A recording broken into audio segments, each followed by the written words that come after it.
Carly Goshen will send it over, and the Mustangs will keep it alive. Now the attack from the far side, and it's down for the kill. Olivia Dorenz. Chloe Hertz. Hertz pushes it in back there to Schmidt. Shot from the point. It's in! Off the stick of Taylor Lennertz, excuse me, and it's 3-0. Taylor Lennertz with the third goal for the Bismarck Blizzard on the shot from the point on the far side. And the Blizzard are running on all cylinders here in period number 41-37, 4:25 to go here as the Kindred Vikings will work it down low. Another slam dunk and one. How about that? A slam dunk by Gavin Keller, and he got fouled on the two-handed throwdown.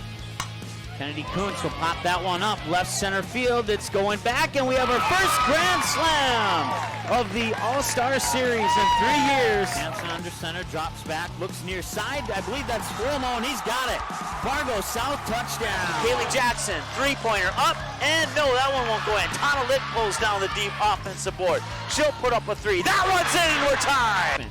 Groffman won't be able to control it. The ball will escape over to the far sideline. Fargo Davies will come up that far sideline, and a nice through ball there, and this could be an opportunity. Centering pass, one-on-one. Was she outside? She was not. It's 1-0 Fargo Davies. Bad pitch here, and the bases are loaded. Line drive right into center field, and that will score one run. And rounding thirds, Lorich, and he'll score. It's a two-run RBI double for Casey Reber. Shot from the point, Bree Adams, lowering hard, and it's in! Off the stick of Sydney Kamstrup, and the Cougars are on the board! Press box here, the best we're able to. That one's going high left field, and running for it is Schwab, and she makes a diving catch! Wow, what a play by Cameron Schwab, the junior in left field, to end the inning. Fantastic catch.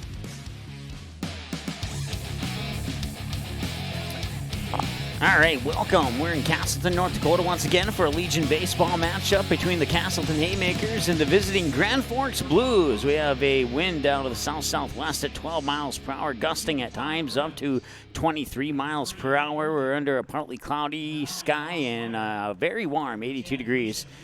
Feels like 84. The forecasted high was 83, so we're a degree away from our high.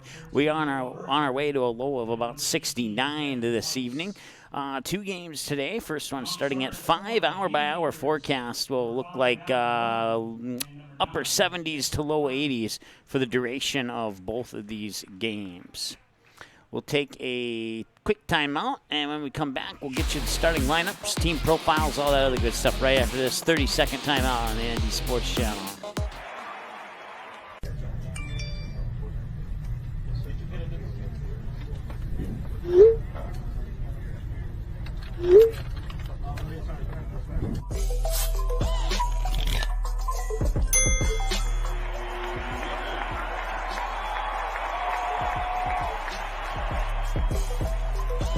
Download Game Time today.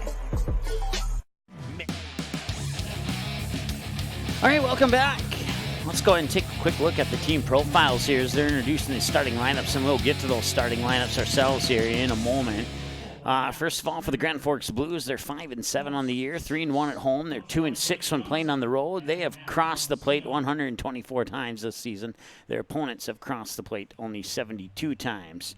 For the home team, I should say, Casselton Haymakers. They are 2-9 on the season. They have not won a game yet here at home. 0-4. They had a good game last night in Game 1 against Devils Lake. They would lose 4-3 in 8 innings, and then they would lose 5-1 as Devils Lake would take care of business early in that game number 2. Haymakers have crossed the plate 34 times. Their opponents have done the same, almost double, by the tally of 72 times. League standings, the Jets and the Jamestown Post 14 are your number 1 teams from the East and West, respectively. For the East, you got Kindred, Valley City, Devils Lake, Grand Forks, Wahpeton, Fargo Astros, West Fargo Aces, and the Casselton Haymakers in that order. And for the West, you have Jamestown at number 1, Minot Metros at number 2, the Bismarck Reps at 3, Beulah Cyclones at 4, Bismarck Capitals at 5, Mandan A's at 6, and Watford City Walleye at 7, and the Dickinson Volunteers at 8. Other games being played today include Kindred Post 117 at the Fargo Jets, Wahpeton Post 20 at the Fargo Astros playing a doubleheader, and then the game we have for you here between the Blues and the Haymakers and the Minot Metros and the Watford City Walleye. We'll come to our starters right after the national anthem. We're back in 90 seconds here on the ND Sports Channel.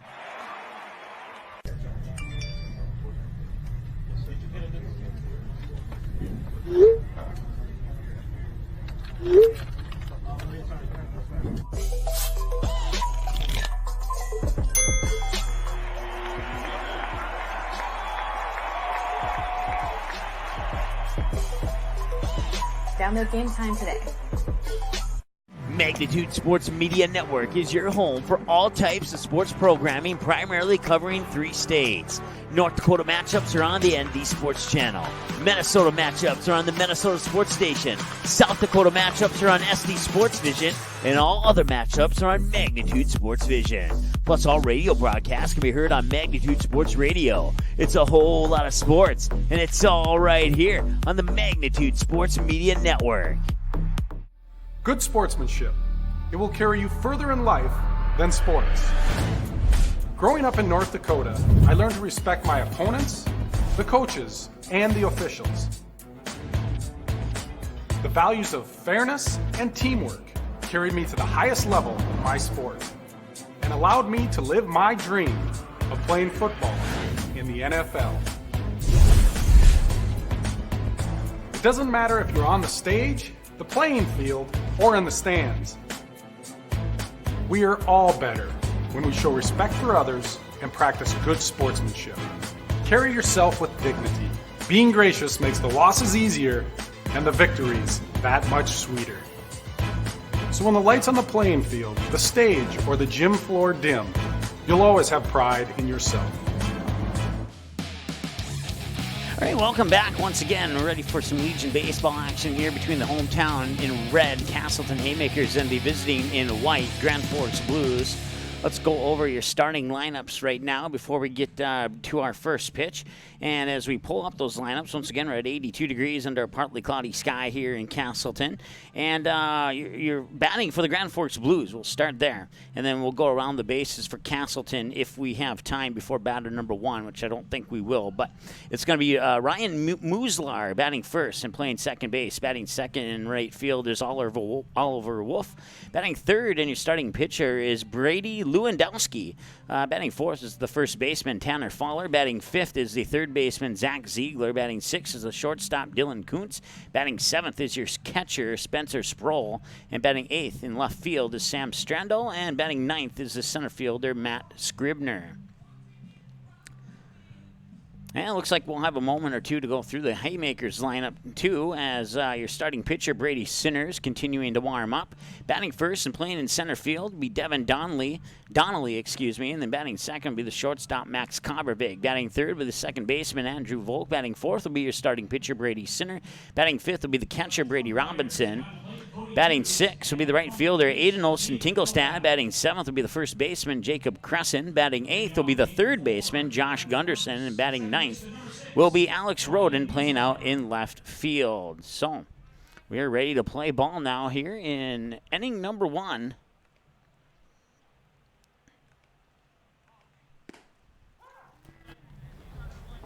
And the first pitch comes across for strike 1 to Ryan Muslar.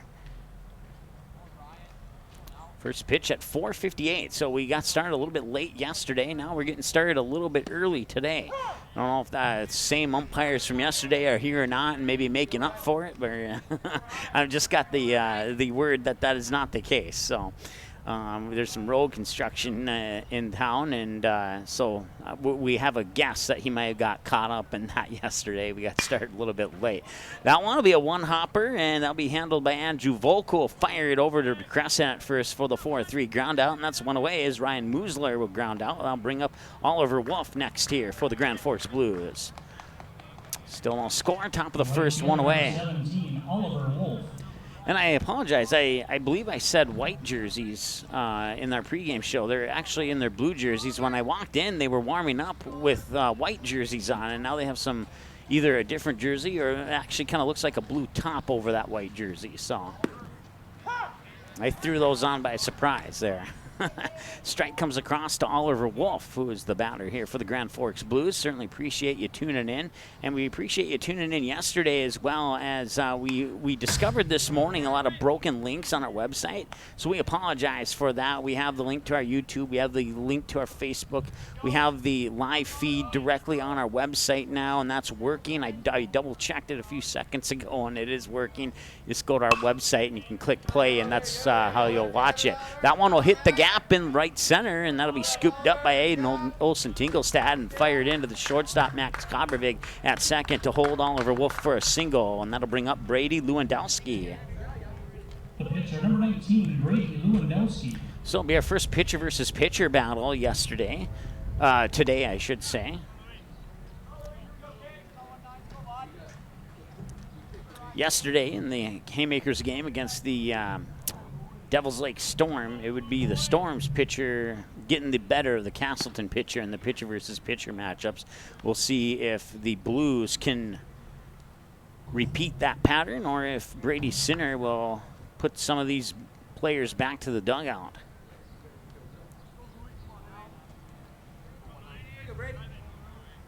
First pitch came across for a strike to Lewandowski. Second one, did it hit the edge? No, must have missed a little bit outside for a ball, 1-1.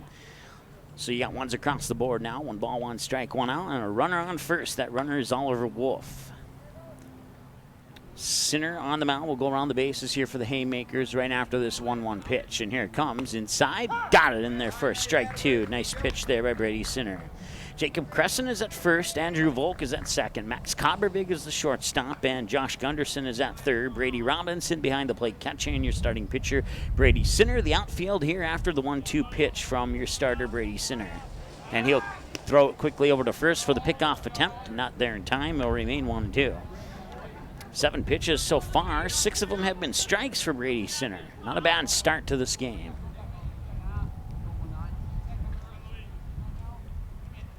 Sinner winds up, delivers the 1-2. It goes low and outside, and now the throw up to the second, excuse me, will not be in time, and Oliver Wolf will take control of second on the steal. Results in a 2-2 count.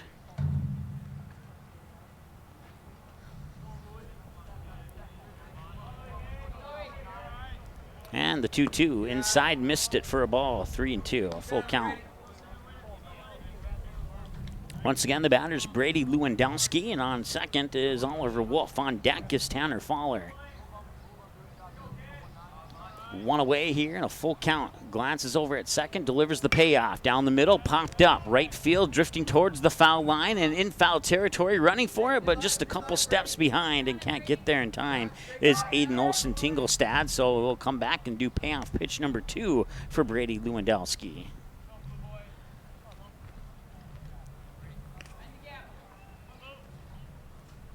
This will be pitch number 10 for Brady Sinner.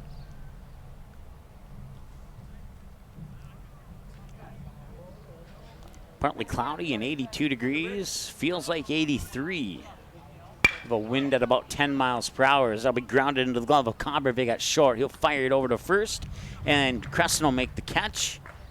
And Wolf will stay at third. So he'll advance 90 feet on the ground out by Lewandowski on a 3-2 count. 21, Tanner Fowler.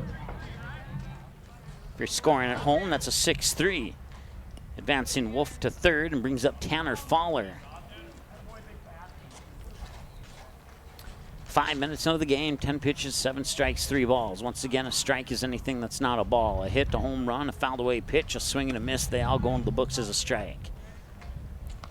And that one will go into the books as a ball. Ball 4, ball 1 to Tanner Fowler. 4 balls and 7 strikes on 11 pitches, and here's the 1-0. Up high and just over the, it was over the edge of the plate, but a little bit high, so it'll be ball 2. I'm going to drop that pitch down below the shoulders of Fowler, and he may have gotten it in there for a strike, like he did right there. That's strike 1. Nice pitch there by Brady Sinner. 2 balls and a strike. Runner on third is Oliver Wolf. Nobody here. Excuse me, check that. 2 away now here. No score in the top of the first. And the 2-1. Swing and a miss. 2-2.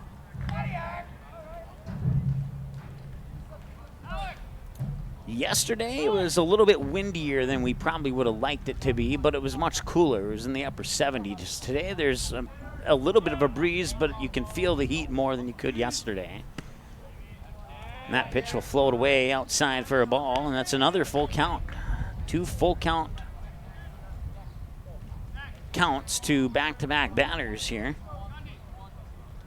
Got the last one out on a ground out on a second payoff pitch. And here's payoff number 1. And he will fire that one foul out of play towards the football field over the third base line. And there'll be 3-2 pitch number 2.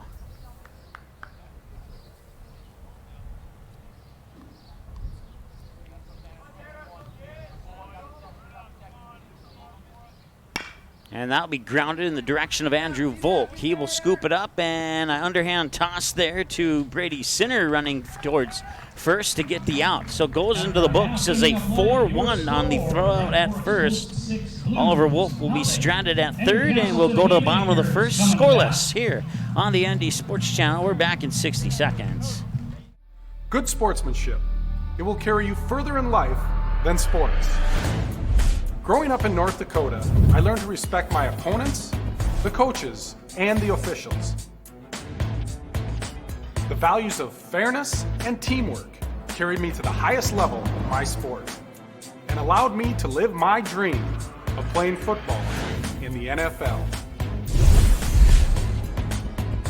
It doesn't matter if you're on the stage, the playing field, or in the stands. We are all better when we show respect for others and practice good sportsmanship. Carry yourself with dignity. Being gracious makes the losses easier and the victories that much sweeter. So when the lights on the playing field, the stage, or the gym floor dim, you'll always have pride in yourself. All right, welcome back. We head to the bottom of the first here. It's going to be Devin Donnelly, Max Kobervig, and Andrew Volk, your first 3 batters here for the Casselton Haymakers. Grand Forks Blues, no runs on 1 hit, no Casselton errors, and left 1 on base. That was Oliver Wolf on third in the top half of the first. Yesterday, it took until I believe it was the bottom of the third, or the top of the third inning before we saw any scoring between the 2 teams. That was a good game. All the runs, with the exception of the winning run, were scored in the third and fourth innings. And then we were scoreless through 6, 7, and then a play at the plate in the top of the 8th. And Casselton would fail to score in the bottom half of the 8th inning, and that would be the end result of that game as the Storm would pull away with a 4-3 win in extras. First pitch there to Devin Donnelly. Swing and a miss from Brady Lewandowski, your starting pitcher here for the Grand Forks Blues. Spencer Sproul behind the plate will round the bases here after the 0-1. Outside, 1-1. Tanner Fowler at first. You got Ryan Muslar at second. Dylan Kuntz at shortstop, and Zach Ziegler at third.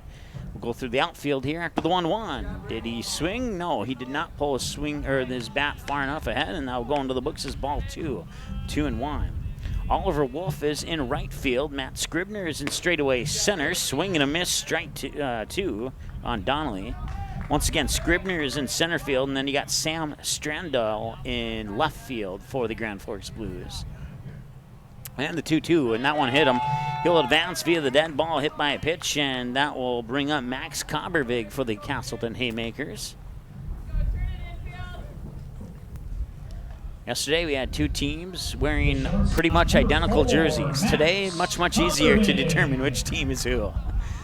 Of course, it's not that hard in baseball because one team's batting and another team is in the outfield. It's a little more difficult in sports like basketball. I've called a few same-colored jersey games in basketball before, and that was a little bit difficult. So that pitch comes across to Kobervig for strike 1. Once again, the runner on first is Devin Donnelly. We're 10 minutes into the ball game, and your starting pitcher once again is Brady Lewandowski for the Grand Forks Blues.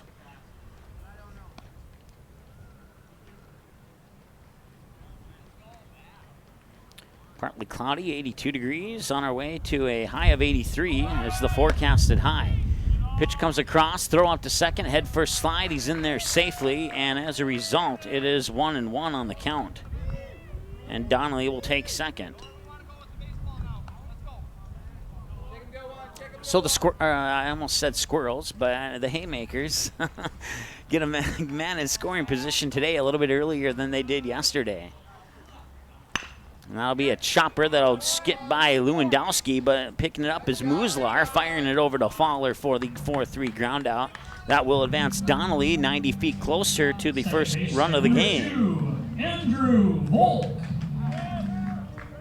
So Convervig on the 4-3 ground out advances teammate Donnelly over to third, and that brings up Andrew Volk, and we'll see if he can bat in his teammate from third. He was 4 of 7 combined in the 2 games yesterday against the Devils Lake Storm. He had 3 hits to about the same spot in left center, and then he had 1 to left, and then a ground out on a 6-3 and 2 pop outs. That one heading over to the shortstop Dylan Kuntz, and the run will score, and he is safe at first. So that's an RBI single for Andrew Volk. The Haymakers, the pitcher, number 13, Brady Sinner.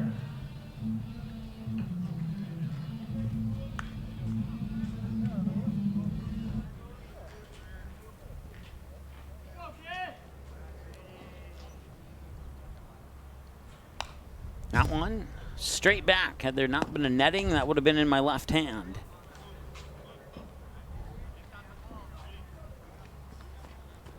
Brady Sinner, the batter. 1 for 3 in his 2 games yesterday combined. Picked off attempt at first. Keeps Volk in check at first base. 0-1 to Sinner. Took 13 minutes. So actually, it probably took 12 minutes to score the first run of the game.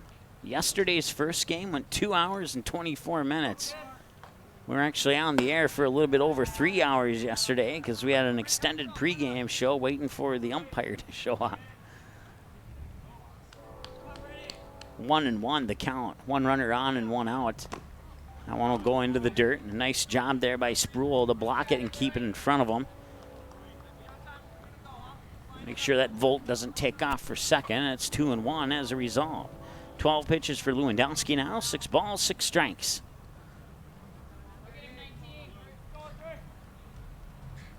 And the 2-1. Quick throw up to first.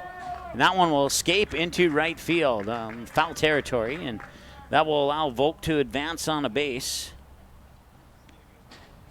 on the first error of the game.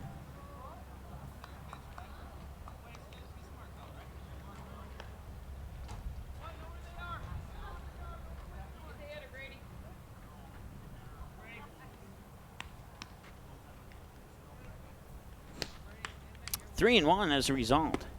And that pitch will miss low for ball 4. So Sinner will get to first. And now it puts 2 runners on for Brady Robinson. Robinson was 1 for 4. Haymakers, the catcher, number 10, Brady Robinson. In his 2 games combined yesterday, he had an infield single down the third base line. And then he grounded out on a 6-3, a pop out to left, and a pop out to center.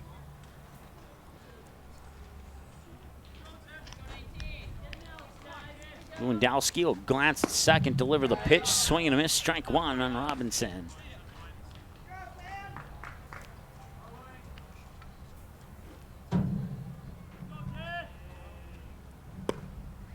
That one came down the middle, but it was a little bit low to even up the count at 1-1.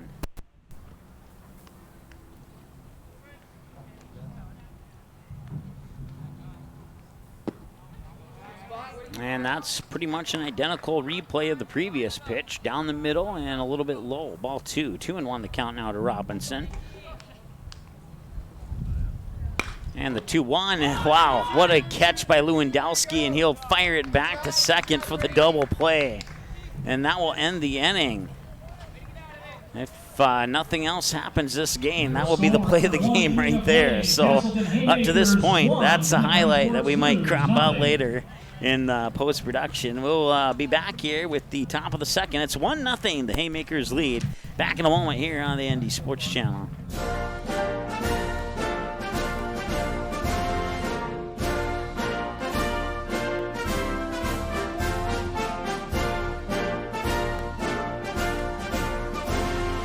Just a reminder, kids who participate in high school activities tend to go a little farther than those who don't.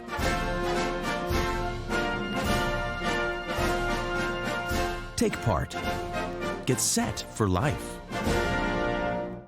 National studies show that students who participate in activities like music, sports, and drama not only have better grades and attendance, but they develop the character to handle adversity, the grace to accept defeat, and the self-confidence to start over.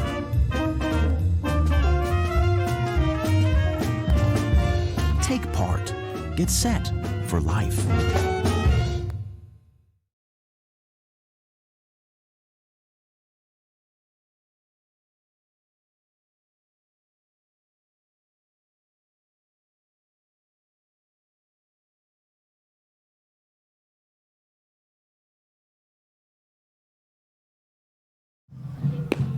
All right, welcome back. We head into the top of the second. It'll be Zach Ziegler leading things off here for the Grand Forks Blues. They trail 1-0. Casselton got one on one hit and one Grand Forks error and left one on base in the bottom half of the first.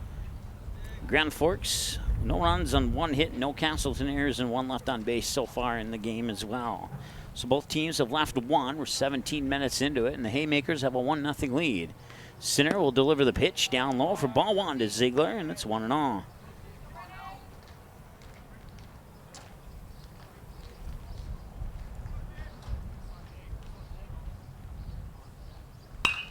And that one will be drilled foul down the third base line and out of play. 1-1 as a result. You can see the scoreboard in the background underneath our scoreboard there. If you have good enough eyes, you can keep track of balls, strikes, and outs, as we don't do that on our scoreboard. We would like to, we just don't have the manpower to do it. Cobbervik will scoop that one up. Did he get it over there in time? The umpire says no. Zach Ziegler is on with an infield single as a result. That'll bring up Dylan Kuntz. Shortstop, number 15, Dylan Kuntz. You got Spencer Sproul on deck, and then if we can get that far in the lineup with no double plays, we'll see Sam Strandall as well this inning. First pitch, high and outside. I don't know, Sinner, it looked like he wanted to deliver that one outside and have it curve in, but I think it came off his hand wrong there, and as a result, it stayed to the outside. I don't think he meant to do that pitch that way. 1-0. There you go. Now he caught the corner. I'm pretty sure that's what he was trying to do on the previous pitch. 1-1.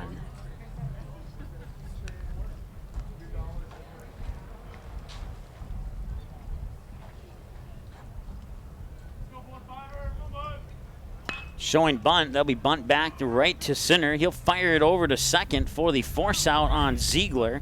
So Kuntz is on with a bunt fielder's choice, if that's even something. The catcher, number 7, Spencer Sproul.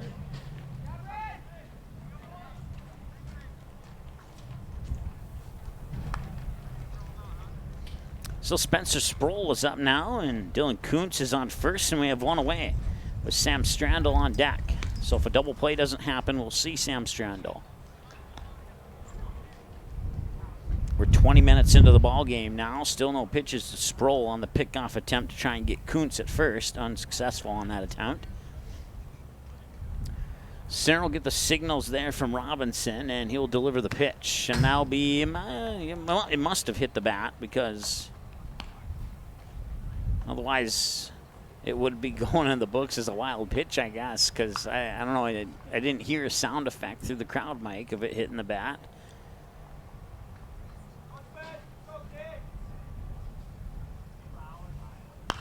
That one definitely hit the bat, and it'll eventually hit the roof of the press box here. Maybe not. Maybe he fired it over the back of the press box. So 2 strikes on 2 fouled away pitches. 1 into the back netting and 1 up and over the back to who knows where. Probably the concession stand rooftop. I want to float up a little bit high, and that'll be ball 1, 1-2.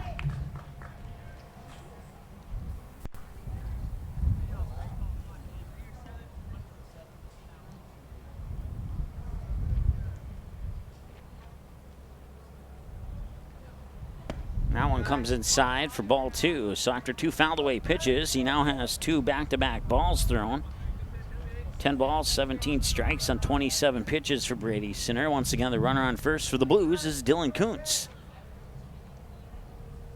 And the batter, Spencer Sproul. And here comes the 2-2 from Robinson, and Sproul will fire that one in the direction of Kobervig. Kobervig will fire it over to Crescent at first, and he got it there in time. Kuntz will advance to second on the ground out by Sproul, and now we'll see Sam Strandl. 6-3 on the ground out if you're scoring at home. Sam Strandl.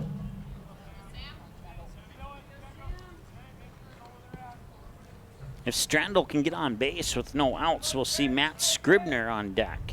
And that'll be batter number 9 on deck. Strandl is batter number 8 in the lineup for the Blues. Pitch comes in a little bit low into the dirt for ball 1.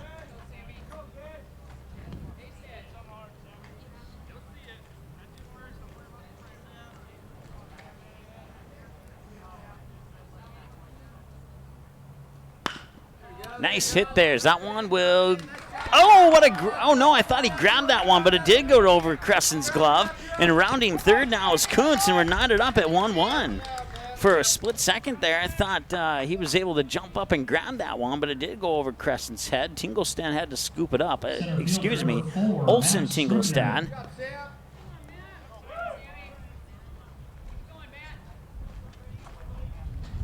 So it's an RBI single for Strandl. That scores Kuntz from second, and it's 1-1, and Matt Scribner is the batter now for the Blues. Outside, ball 1. Maybe did that on purpose, seeing if Scribner might chase after that one. But he did not. A wise choice by the Blues batter. And the 1-0. Inside for a strike. Evens things up at a ball and a strike. 1-1. 1 ball, 1 strike. 1 runner on and 2 away. Here in the top of the second, knotted up at 1-1. That's a lot of ones.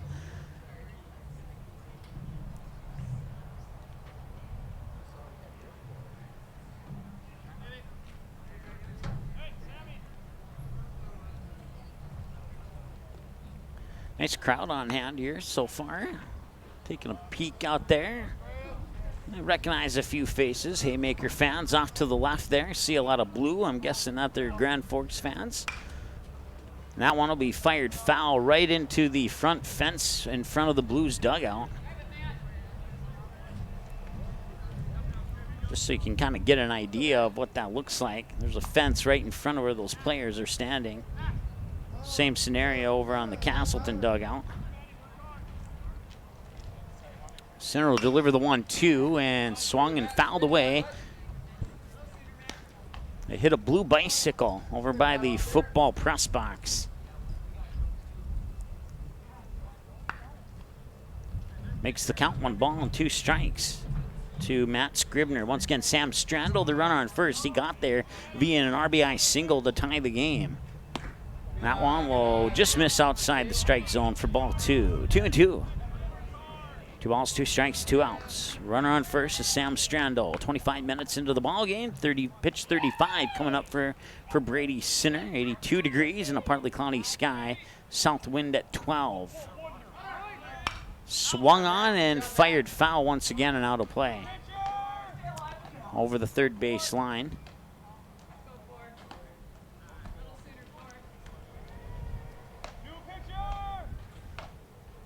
If they foul it away over the third base line, it's going towards the football field. If they foul it away down the right or to the right side of the first base line, it's going towards the softball field. So the softball and the football field just recently, over the last couple of years, got new turf fields on it, and they look excellent. We've done a few games on the softball field. We have not had the opportunity yet to get to a football game here on the new field. We'll hopefully change that in the near future here. Full count, 3-2. And the payoff. Swung on, lifted high into right center field. Running in it is Olsen Tingelstad. He dives, and I don't think he made the catch. No, he did not. Scribner will get on with a single. Now advance Strandl over to third. Had a nice diving catch yesterday by Devin Donnelly in about the same area of the field, but a little bit deeper in front of the warning track. Nobody thought that he was going to get to that ball, and he did. That was a fantastic play yesterday by the Haymakers center fielder, Devin Donnelly, and Aiden Olsen Tingelstad trying to duplicate that performance on that last play, but came a little bit short. Ryan Muslar is the batter, and that one will float over the corner for a strike. Muslar is 0 for 1. He flied out to the second baseman, Andrew Volk, at his last time at bat. And now it's 0-1. Runners on the corners. Strandl on third, Scribner on first. The batter is Muslar. Back to the top of the order now here for the Blues, and Scribner will take off as that ball will pop away from Robinson. Puts two runners in scoring position, and with two away here, Sinner's going to have to pitch carefully here to make sure that the score doesn't change to 3-1 in favor of the opposing team. That is, of course, if you're a Casselton fan. That one took a weird hop over the pitcher's mound, over the head of Sinner, ended up in the glove of Volk, and he would fire it over to first, and he would not get it there. And now the Blues, as a result, will take the lead. Right fielder number 17, Oliver Wolf.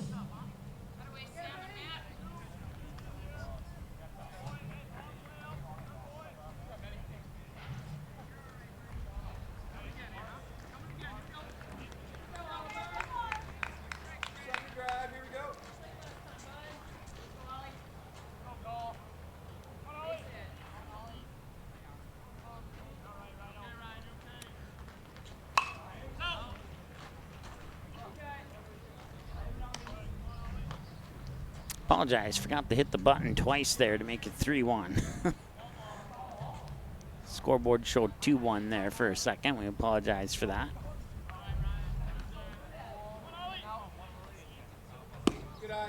That pitch will miss outside. Oliver Wolf is the batter, by the way.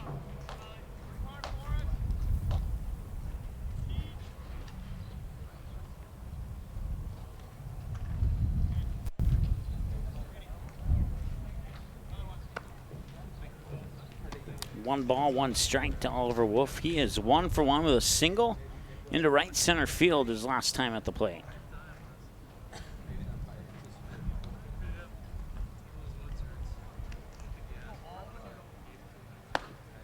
That pitch is up high inside for a ball 2. Well, the Blues have 3 runs on 5 hits now, 1 Casselton error, and they've left 1 on base 29 minutes into the game with 2 away here in the top of the second. And the runner on second, or check that, the runner on second is Muslar.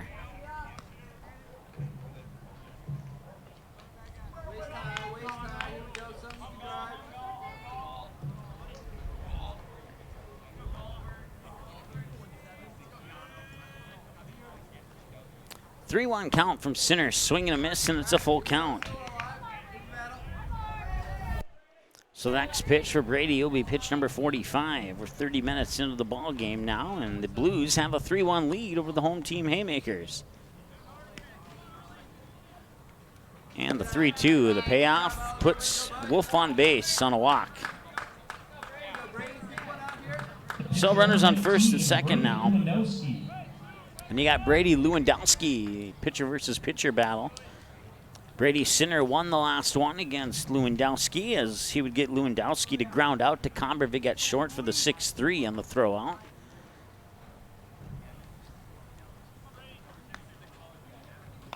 And that one will be fouled away into the netting for strike 1. So 0-1, once again he's 0 for 1 with a ground out, and now he faces a count of 0-1. 2 away and 2 runners on, first and second. Musler on second. And on first is Oliver Wolf.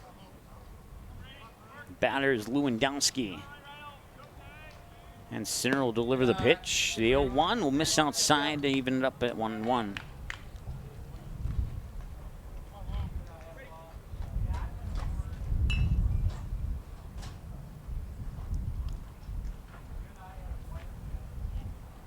That one comes inside, and that will hit him, and that will load the bases up.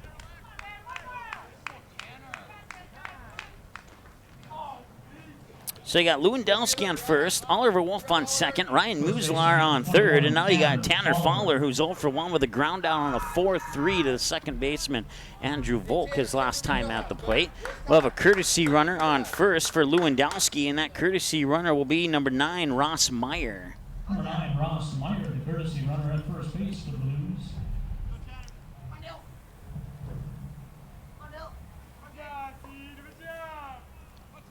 So Ross Meyer is on first now as we went around the bases right as he was. They made the change there. Fowler will swing and miss on a pitch that came inside and high, strike 1. Once again, Fowler's 0 for 1, grounded out on a 4-3 to the second baseman, Andrew Volk, his last time at the plate. See if he can extend the lead here. So far, so good for Brady Sinner as he gets ahead on Fowler on an 0-2 count, and now he has 50 pitches. 30 of them have been strikes. 32 minutes into the game, and big pitch right here. And that'll be fouled away, and Fowler will stay alive for at least one more pitch. Once again, bases loaded and a 3-1 lead for the Blues with 2 away. A base hit could make it 5-1, and a strike could send us to the bottom of the second to see if Casselton could chip away at a 3-1 lead. And that pitch will come outside, 1-2. Strategy pitch there for Sinner on an 0-2 count. You usually do see balls to see if the batter will chase. Unsuccessful on the chase attempts in this game so far for the Casselton pitchers. That one is going into center field. That's going to score Muslar from third. And rounding third is Oliver Wolf, and the throw is coming in, and Wolf is going to get tagged out. But run one will score, and that one in the inning. So it's 4-1 now in favor of the Grand Forks Blues, and we'll head to the bottom of the third. We're back in 60 seconds here. Did I say bottom of the third? I meant to say bottom of the second. Back in 60 seconds here on the Andy Sports Channel. Did you know that every single game on the Magnitude Sports Media Network can be watched live on your home television screen using the YouTube app? And it's easy, so very easy, with 3 very easy steps. First, log on to the YouTube app on your smart TV or another device like a PlayStation, Xbox, or 4K Blu-ray player. Then search or select Magnitude Sports Media Network, select the live feed, find your team's playlist, or browse the extensive game library and watch any of the previous games on demand 24/7 at your convenience. We'd appreciate it if you were to subscribe to our YouTube channel. You can find us on YouTube at youtube.com/Magnitude Sports Media Network. Then tap on the bell and get email and mobile alerts every time we go on the air. On the ND Sports Channel, Minnesota Sports Station, SD Sports Vision, or Magnitude Sports Radio. Thanks so much for watching the Magnitude Sports Media Network.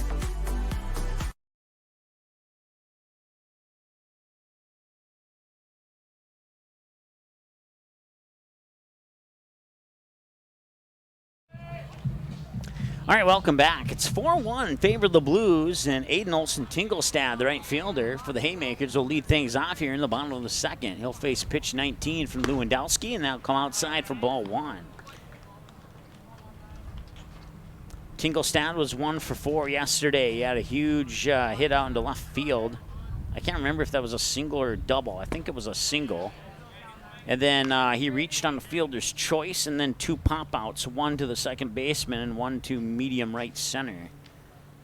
Now he has a count of 1 ball, 1 strike. Make it 1 ball, 2 strikes.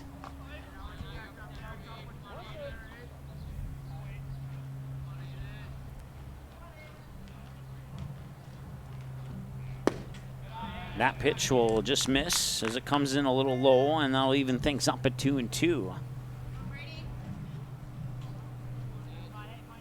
And the 2-2 delivery from Lewandowski is in the dirt. Nobody on base for the Haymakers to take advantage of that one.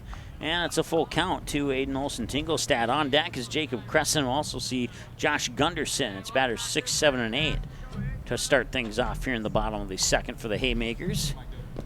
And the 3-2 is into the dirt for a walk. And that'll bring up Jacob Crescent.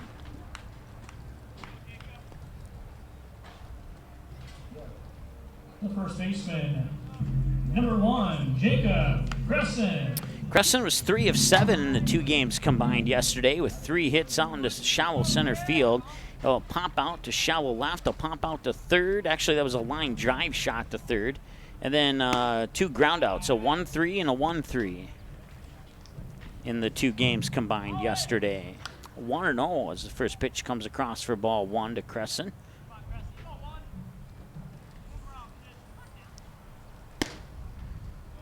And that pitch will also miss for a ball. 2-0. Once again, around the bases for the Blues, you got Tanner Fowler at first, Ryan Muslar at second, Dylan Kuntz the shortstop, Zach Ziegler at third, and Spencer Spruill catching Brady Lewandowski, the pitcher. Swing and a miss, strike 1.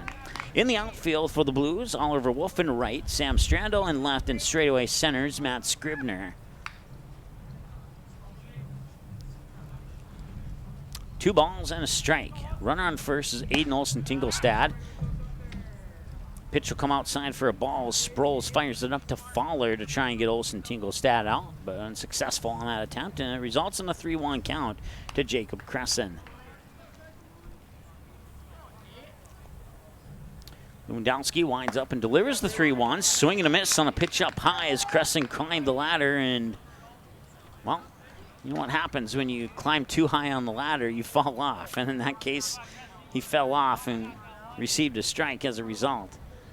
That one will be popped up, and, well, that's the first time I've called many games here, and that's the first time I've seen one sneak through the protective netting into the crowd here.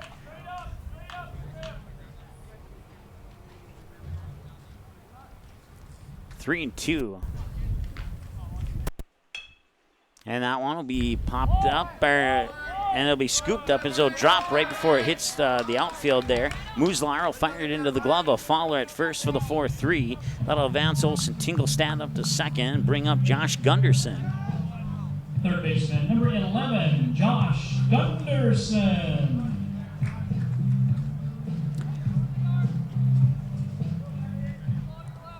Sun is coming in from about right center field and kind of lost the flight path of that ball there. Thought it was going to go further than it actually did.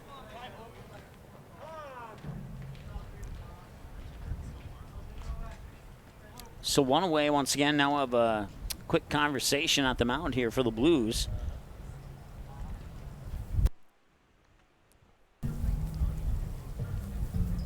Once again, we're at 82 degrees under a partly cloudy sky. We're on our way. Well, now they've updated the high to just 82. So we've hit our high for the day, at least according to this weather information that we have in front of us here. South-southwest wind at 12 miles per hour.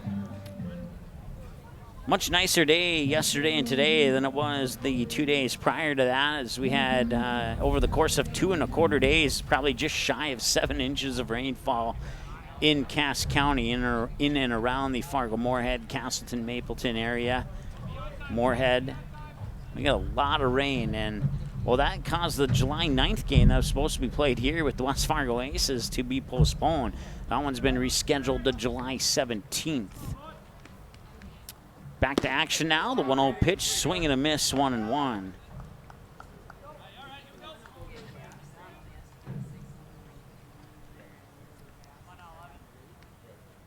One's across the board. 1 ball, 1 strike, 1 out, 1 runner on. That one is a line drive, fires it back to second. Didn't get it there in time. The ump said that Olsen-Tingelstad got back to second in time.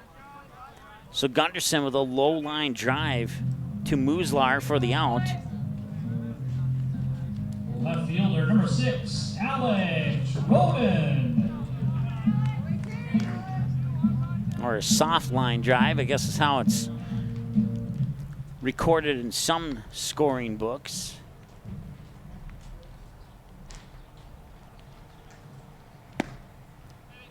That pitch will miss low for a ball. Once again, Alex Roden is the pitcher. 1-0 the count now. He was 1 for 4 in the 2 games combined yesterday.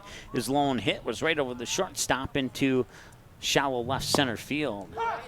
That pitch will come across for a strike, and it's 1-1. He also had a ground out on a 5-3 to third, a ground out on a 1-3, and then he would line drive out to the third baseman and another at bat as well. He'll get a piece of that one, foul it away, and it's 1-2.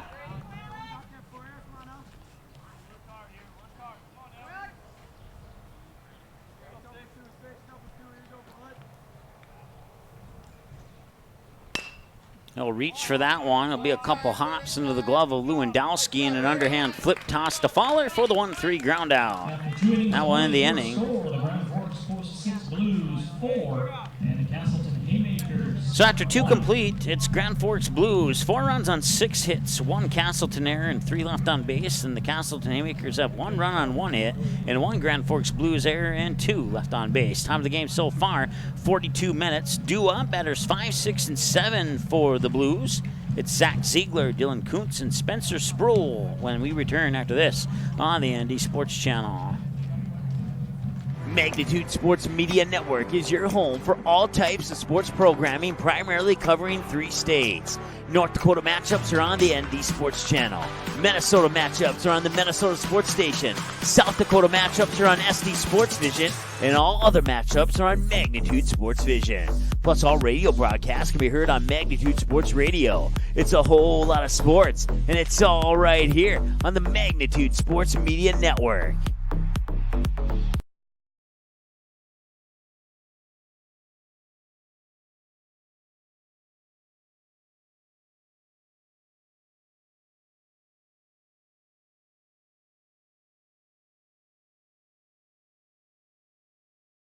The third inning for Post 6, third baseman number 16, Zach Ziegler. All right, welcome back. You may have heard it in the background there. It's Zach Ziegler leading things off. 1 for 1 with a single, an infield single, on a ball that was mishandled. Or it wasn't mishandled, actually, by Cobbervig. And if it was, Cobbervig's going to make up for it right now on the running grab there for the first out of the inning. So that'll bring up the next batter here. That is Dylan Kuntz. Shortstop number 15, Dylan Kuntz. Kuntz reached on, like we said last time, if it is such a thing, a bunt fielder's choice.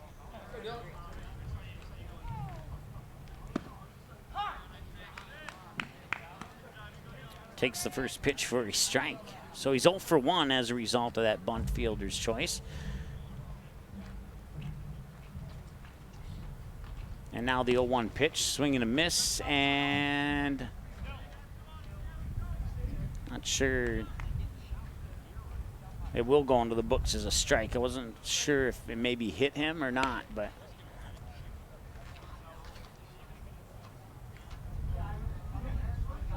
he took a swing, and I think it may have grazed the left arm, right where the jersey's hanging right above the elbow there, as he came around with the swing. But it'll go into the books as a strike, 0-2.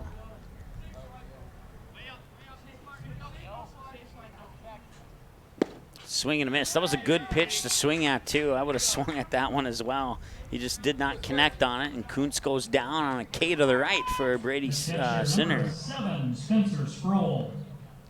If you're not familiar with K to the right, that's a strikeout swinging. K to the left is a strikeout looking if you're scoring at home. Spencer Sproul for 1 with a ground out to Cobbervig on a 6-3 his last time at the plate. This one is going over the head of Cobbervig into left field. Alex Roden will come in, and he will make the grab, and that will end the inning.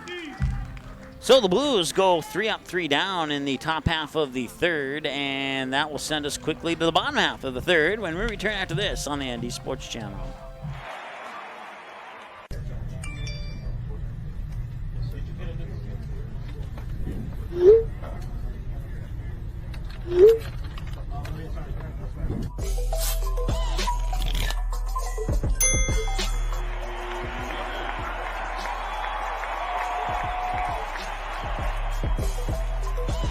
Download Game Time today.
Fielder number 7, Devin Donnelly.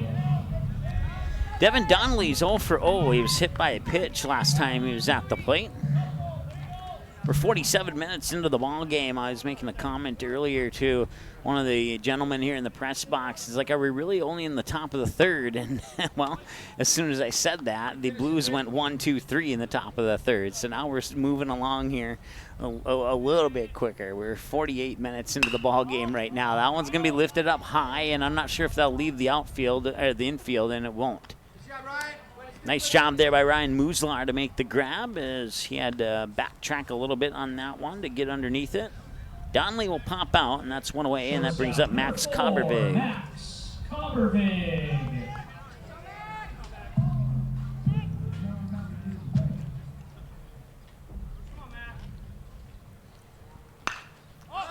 Nice swing and another pop-up back in the direction of Muslar, and he will make another grab. So 2 up, 2 down, both to Muslar.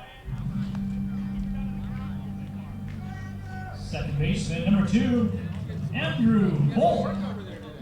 So 5 batters up and 5 batters down here in the third inning. We'll see if Andrew Volk can duplicate his last performance of an infield single. Comes inside for ball 1.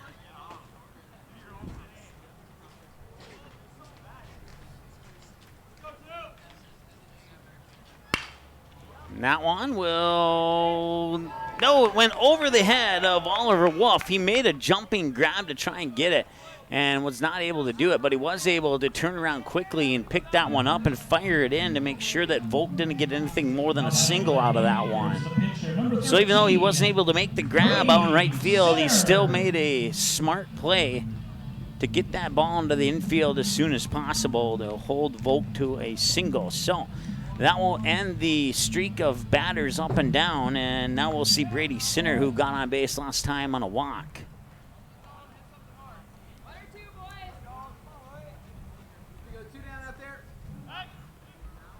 Pick-off throw to first, not in time. Lewandowski has 42 pitches, according to my numbers, 22 strikes and 20 balls, 50 minutes into the ball game. That pitch will miss outside for ball 1.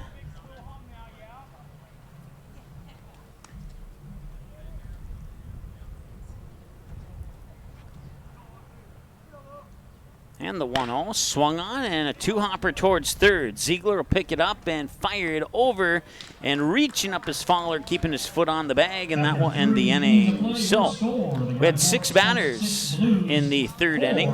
And the Casselton Haymakers. No, check that. We had 7 batters in the third inning. That was the quickest inning of the game so far. So 5-3 to end the inning, and that will bring up Sam Strando, Matt Scribner, and Ryan Muslar. It's batters 8, 9, and 1 for the Blues. They lead 4-1 when we return after this on the ND Sports Channel here on the Magnitude Sports Media Network. Good sportsmanship. It will carry you further in life than sports. Growing up in North Dakota, I learned to respect my opponents, the coaches, and the officials. The values of fairness and teamwork carried me to the highest level in my sport and allowed me to live my dream of playing football in the NFL. It doesn't matter if you're on the stage, the playing field, or in the stands.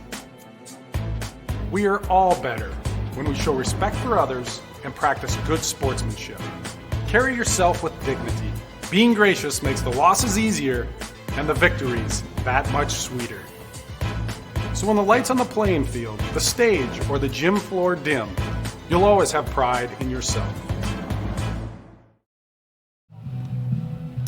All right, welcome back. We head to the top of the fourth. We're 52 minutes into the ball game here in a partly cloudy, or mostly sunny sky, I should say. 82 degrees. That's our forecasted high here in Casselton, but it feels like 84 with a wind out of the south at 12. It was gusting back in the first inning, but now it's just kind of a calm wind. The wind hasn't picked up. It hasn't slowed down, so... Sam Strandl 1 for 1 with a single towards shallow right his last time at the plate. And that pitch will come across and miss low for ball 1. Gone around the bases twice for the Blues. We'll do that one more time here for the Haymakers when the opportunity presents itself. Scooping it up is Gunderson. He fires it across the crescent for the 5-3. Strandl grounds out.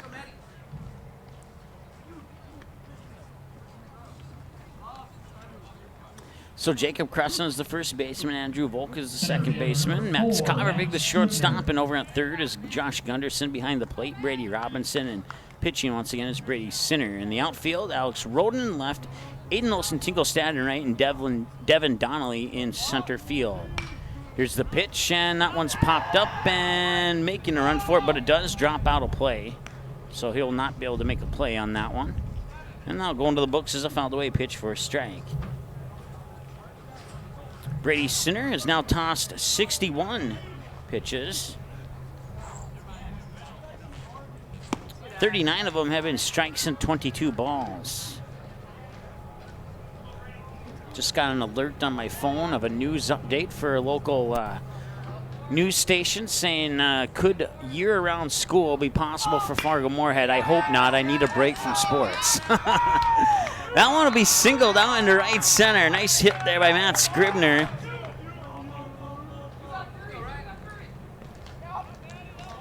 Second baseman number 6, Ryan Muslar.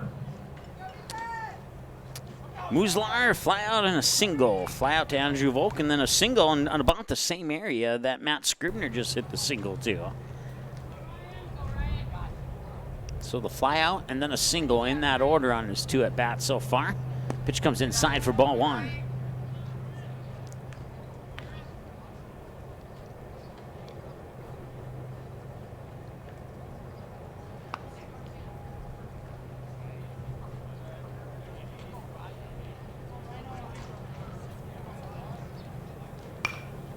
Now will be popped up. And he did not make the grab. Brady Robinson had made the attempt, but couldn't quite get there and secure it. Goes into the books as a fouled away pitch, and the count is 1-1 to Ryan Muslar.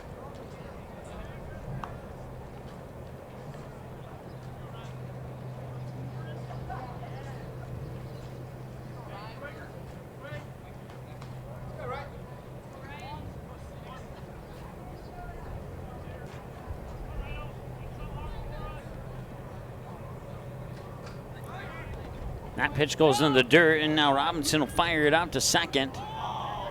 And no good news there for the Haymaker fans, as Scribner will deliver good news for the Blues fans and take second on the steal.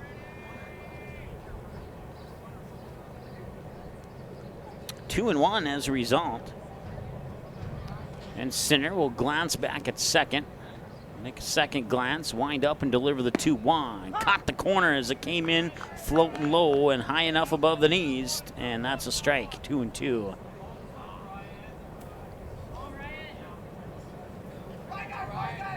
Oliver Wolf is on deck, and then if we can get that far in the lineup with no outs occurring, we might see Brady Lewandowski this inning as well.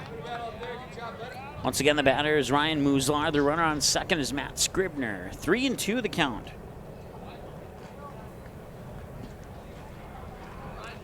Sinner glances at Scribner on second a couple times, now delivers the payoff, and that's grounded right back towards Sinner through his legs, and diving for it was Volk. And as a result of the dive by Andrew Volk there, that will keep Scribner at third. Had it gotten by Volk, it would have been 5-1. Right fielder number 17, Oliver Wolf. So they bring up Oliver Wolf, who's 1 for 1 with a single to right field and then a walk his last time at the plate.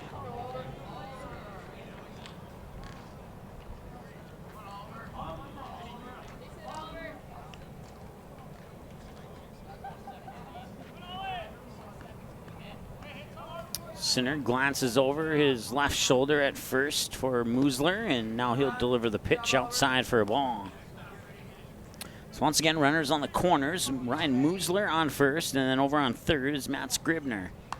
Blues lead 4-1, threatening to extend that lead here with 1 away, and pitch 70 coming up. Well, we'll have to wait a moment on pitch 70 as the pickoff throw attempt is unsuccessful, but they'll keep Musler in check at first. 57 minutes into the ball game. Our first pitch came at 4:58 this afternoon. That one will be lifted and right into the glove of Max Kabervig at short, for the second out of the inning. The pitcher number 19, Brady Lewandowski. So soft pop out to short, and that brings up the pitcher, Brady Lewandowski. So runners remain on the corners, and now there's 2 away, and pitch 71 from Sinner coming up here. Fouled away into the netting for a strike. Lewandowski 0 for 1, grounded out on a 6-3 his first time at the plate, and he was hit by a pitch his most recent trip to the plate.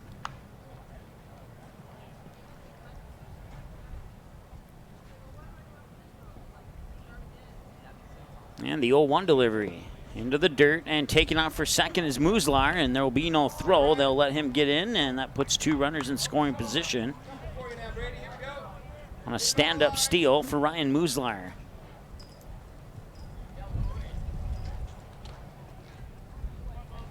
One and one the count. And the 1-1 is fired up into the gap in right center. Scoring from third is Matt Scribner, and coming around third is Ryan Muslar, and he will score from second, and it's 6-1 in favor of the Blues. And they got him out at second. The 2 runs will count as the out came after the 2 runs scored. So it'll be 6-1, and Lewandowski will get tagged out on second as he tried to go for a double there. He'll get credit for, I believe he'll get credit for a 2-run RBI single, and then he'll get thrown out at second. So that's how we'll put it into the books. We're almost just a few seconds shy of the 1-hour mark of the game. The bottom of the 4th is next here on the Andy Sports Channel. Good sportsmanship. It will carry you further in life than sports. Growing up in North Dakota, I learned to respect my opponents, the coaches, and the officials.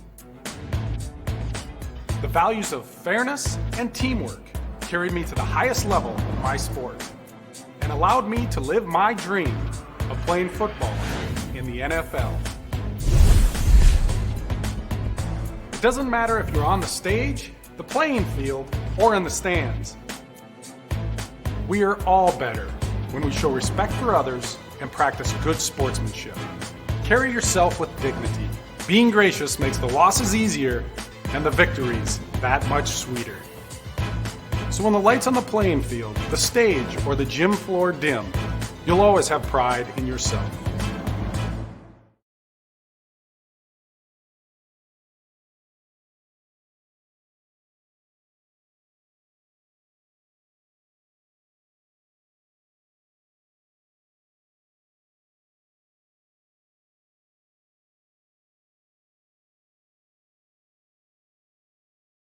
Number 10, Brady Robinson.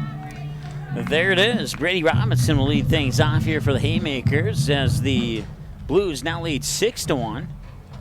After 3.5 of play, Grand Forks 6 runs on 9 hits, 1 Casselton error, and 3 left on base. Now the scoreboard has them for, I'll have to double check my stats there.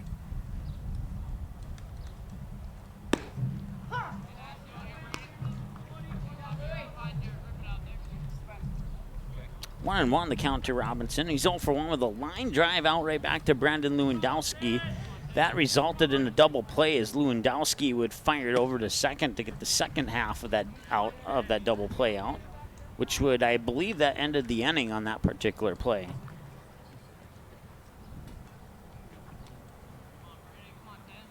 Two and one the count to Robinson. Here's the delivery of the 2-1, and now it's 2-2 on the swing and the miss.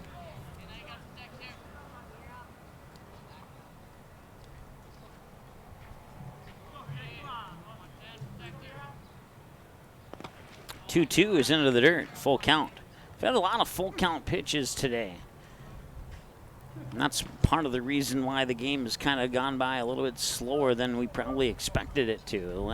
Yesterday's game went into extra innings, so that played a small role in the 2 hours and 24 minutes that we were on the air for that game. But that'll be a ground out to Kuntz at short for the 6-3. So fired over to the glove of Fowler, excuse me. Right fielder, number 8, Aiden Olson Tinglestead. That puts Lewandowski at 50 pitches, 26 strikes, and 24 balls, 1 hour and 2 minutes into the ball game. Aiden Olson Tinglestad's 0 for 0 with a walk. That one hit him. He will advance to first on the hit by a pitch, and now we'll see Jacob Creston as we go to batter number 7 in the lineup for the Haymakers.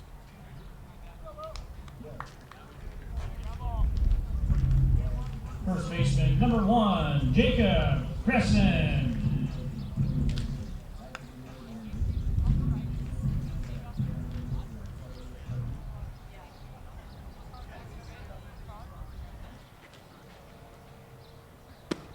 Inside for a ball, 1-0. Crescent 0 for 1 on a 4-3 ground out. Actually, I think that, I'm not sure, that was either a 4-3 or a 4-1. Is that? No, that was the Casselton who had the 4-1. So that it was a 4-3 on the throw out there.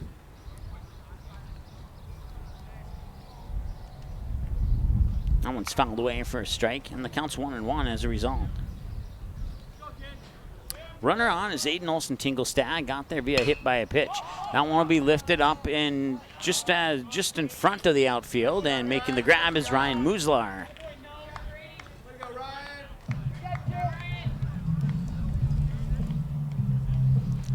Runner will hold at first. Now we'll see Josh Gunderson. Josh Gunderson.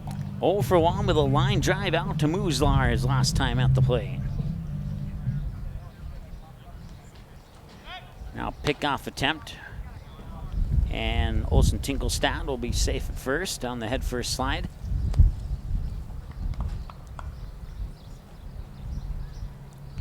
Now Olson Tinglestad will get a fairly nice lead off there as that one's fouled away for a strike.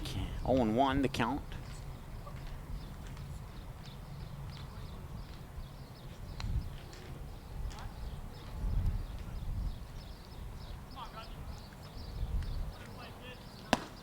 That one comes up a little bit high for ball 1. So now we're even at 1-1 with a runner on and 2 away. 6-1 lead for the Blues. Haymakers need to start a rally here either this inning or next inning at the latest if they want to chip away and make things interesting here. We will have a second game, and to the best of our knowledge, we did ask, it's 5 innings. Yesterday we thought it was 5 innings and it turned into a 7-inning game. But we specifically asked today if it'd be 7 or 5 in that second game, and we were told 5. So we're going to go with 5 today, and I guess we'll see what happens at the end of the 5th inning. So 3-1 up high and over the head there as Gunderson had to duck down. And he will go to first, and that will advance Olson Tinglestad up to second, excuse me. And that'll bring up Alex Roden. Left fielder, number 6, Alex Roden.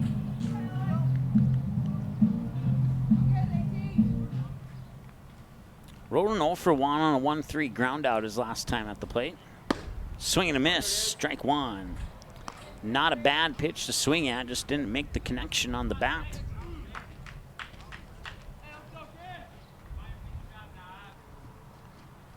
And the 0-1 delivery. Inside for another one. Another strike. This time he took it looking, and now he's down 0-2, Alex Roden is. With 2 runners on. 2 away. Devin Donnelly is on deck if Roden can get on base. And he will do the same thing he did last time. A 1-3 ground out, and that will end the inning. So we'll have to wait until the bottom of the 5th to see Devin Donnelly. The 1-3 ground out will result in batters 4, 5, and 6 coming up for the Blues. It's Tanner Fowler, Zach Ziegler, and Dylan Kuntz, and Brady Sinner will toss pitch 74 when we return after this. 1 hour and 7 minutes into the game. And to the top of the 5th we go after this on the ND Sports Channel. This isn't Madison Square Garden. These drills probably won't make anyone a #1 draft pick. But these players are practicing for something important. While they work on their jump shots, they're also learning teamwork, discipline, self-confidence, how to deal with wins and losses. Skills that will make them winners long after they leave the court. Support high school activities in your community, because when kids take part, they get set for life.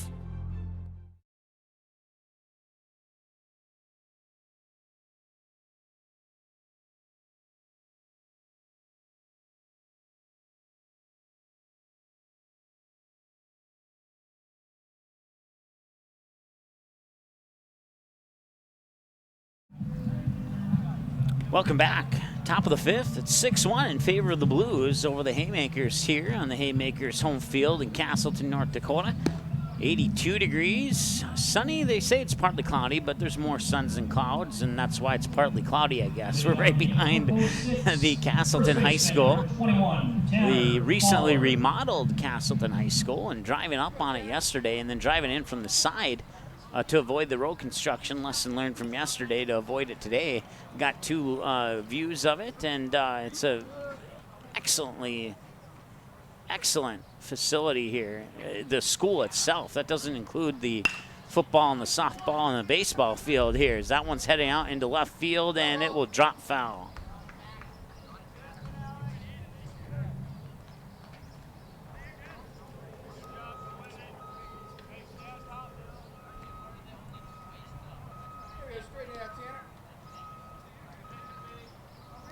Fowler is the batter, Tanner Fowler. He's 1 for 2. He grounded out on a 4-3 and then got a single into shallow center his last time at the plate. Fouls the first pitch away for an 0-1 delivery. That comes outside for the. Did I hear him call strike? Really? Okay, we'll go with it then. It looked way outside to me, but that will be strike 2 apparently. I looked down because I saw the pitch coming outside, and then I heard the ump yell strike, and I was confirmed that it was a strike. And that's a confirmed catch by Max Combervig out into shallow left center for out number 1. Third baseman, number 16, Zach Ziegler. Zach Ziegler, 1 for 2, a single and a fly out. So we hit the 1 hour and 10-minute mark of the ball game here. Top of the 5th, 7-inning game here in Legion Baseball. That one's heading out into the gap in left center, and that will drop for at least a single as the left fielder Alex Roden kind of struggled with it. Devin Donnelly was right behind him to peck it up, and that will hold Ziegler at first on a single. So he has 2 singles and a fly out, and that brings up Dylan Kuntz now. Kuntz on the bunt fielder's choice and then struck out swinging in that order on his 2 at-bats so far. He's 0 for 2. And the pitch. And Kuntz will fire that one as a 2-hopper. And he hesitated, looked over at second, and he did get the out at first, according to the ump. So Ziegler will advance to second, and Dylan Kuntz will ground out on what will end up being a 4-3. The catcher, number 7, Spencer Sproul. That brings up Spencer Sproul, who's also 0 for 2. He grounded out on a 6-3, and then he flied out to left field. in that order on his 2 at-bats so far. That pitch will come across for a strike 1. Once again, the runner on second is Zach Ziegler, and Brady Sinner's next pitch will be pitch number 80. He'll look over at Ziegler, and now he'll fire it up to second.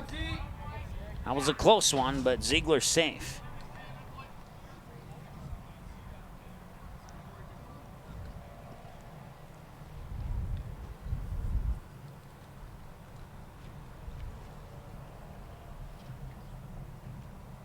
Ziegler with a pretty nice lead off there on second.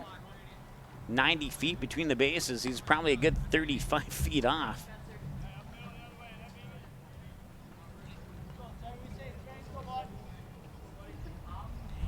So we'll see if Ziegler takes another large lead off, and not quite as large this time around. That one comes inside, and had Sproul not kind of hot back like he did, he may have gotten hit by that one. 1-1 the count. No, check that, 2-1.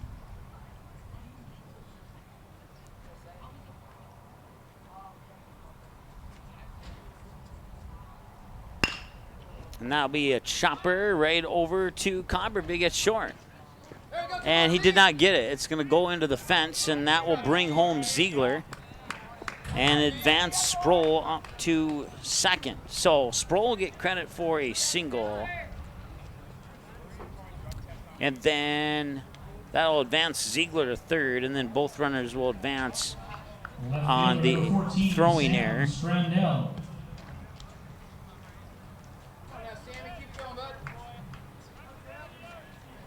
And that brings up Sam Strandell, 1 for 2, a single and a ground out in that order. That pitch comes in for a strike. Great pitch there by Sinner, and that's pitch 83. Hour and 13 minutes into the ball game. So 83 pitches in 73 minutes for Brady Sinner.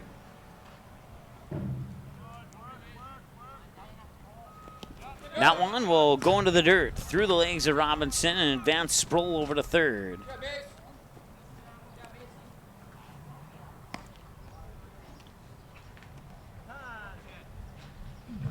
And time is called, and now the coach for the Haymakers will come out to the mound. The teammates will join him, and they'll have a quick conversation here with Sinner and the rest of the gang. 1-1 the count to Sam Strandell after the conclusion of the conversation, as I believe it's Tarzan Boy playing from the Teenage Mutant Ninja Turtles 3 soundtrack. Baltimora is the group. Did I get all that right? I got the thumbs up.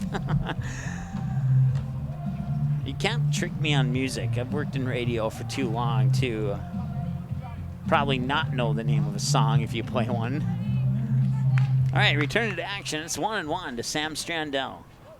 After the conversation, runner on third is Spencer Sproul. And the Blues lead 7-1. Here with 2 away in the top of the 5th, and he'll get that one over the outside corner for strike 2.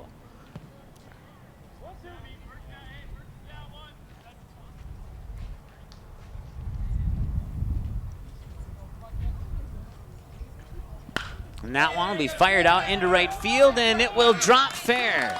Scoring is Spencer Sproul on what will be an RBI double for Sam Strandell.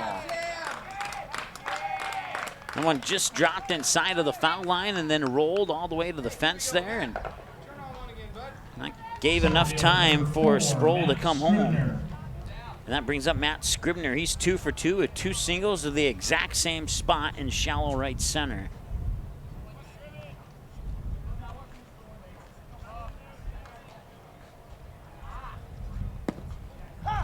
That comes across as a strike.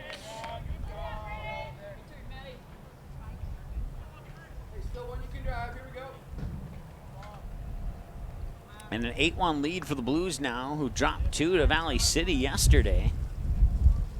And since Devil's Lake got 2 over Casselton yesterday, that flip-flop Devil's Lake and Grand Forks in the standings from 4-5 to 5-4 respectively. I think it's 5, maybe it's 3-4. No, it's 4-5. Yeah, 4-5. The 2 flip-flop the 4 and 5 position in the standings. That'll be grounded out into right center field for a single. Rounding third is Sam Strandell. Here comes the throw at home, and the play at the plate. He's safe. And it's 9-1 in favor of the Blues on a RBI single by Matt Scribner, who's now 3 for 3 with a run batted in.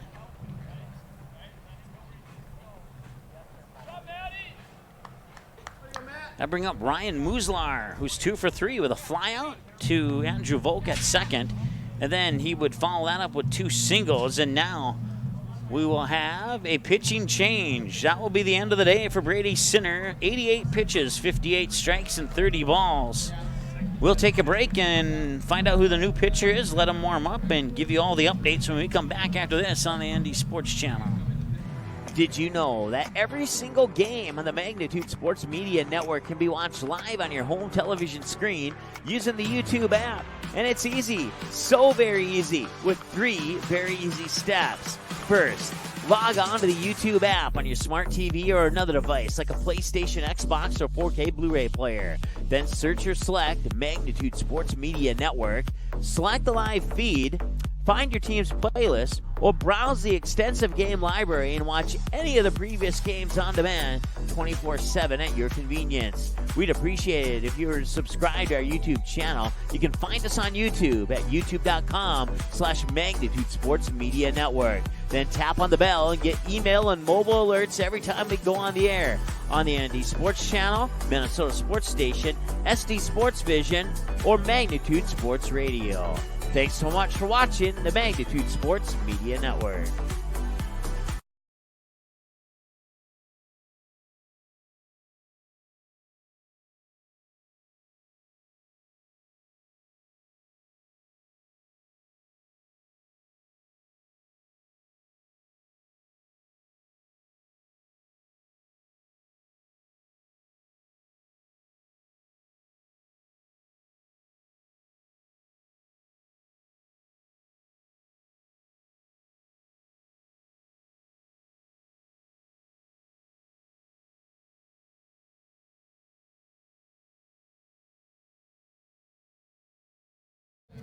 All right, welcome back. We have 2 away here in the top of the 5th, and it's a 9-1 lead for the Grand Forks Blues.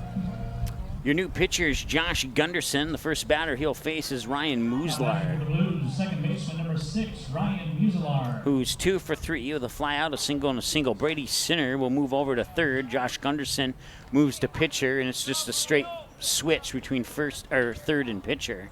Everybody else remains the same. First pitch there from Gunderson comes across the outside corner for a strike. Brady Sinner had 88 pitches, 58 strikes, and 30 balls. He faced 27 batters, allowed 9 runs, struck out 1 swinging, and hit 1 batter and allowed 1 walk. And that one will come across for a strike on the outside corner as well. 2 pitches, 2 strikes for Josh Gunderson. Not a bad start here. But the question is the hill too big to climb for the Haymakers? We'll see how they respond here when they come up to bat in the top half or the bottom half of the 5th.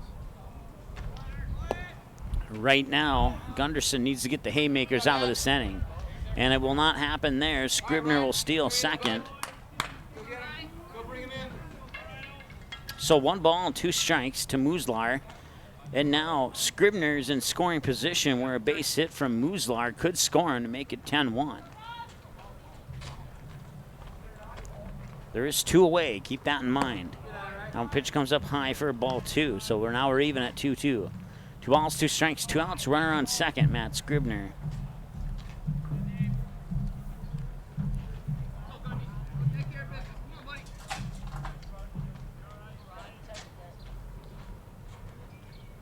And that pitch will come outside.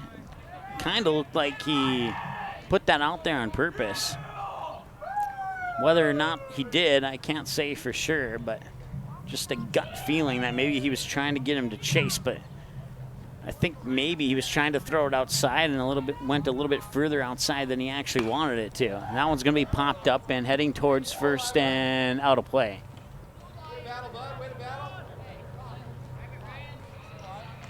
So fouled away, and it'll remain 3-2 to Ryan Muslar. On deck is Oliver Wolf if Muslar can get on base without an out occurring.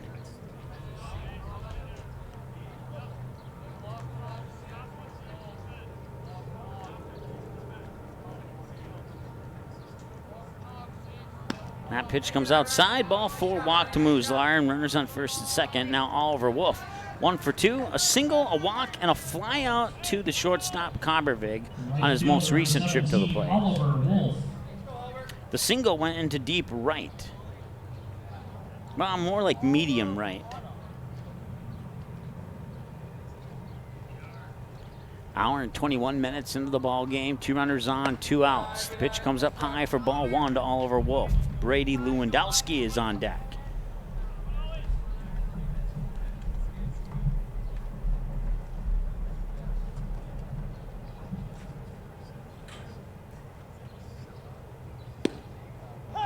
That one comes across as a strike.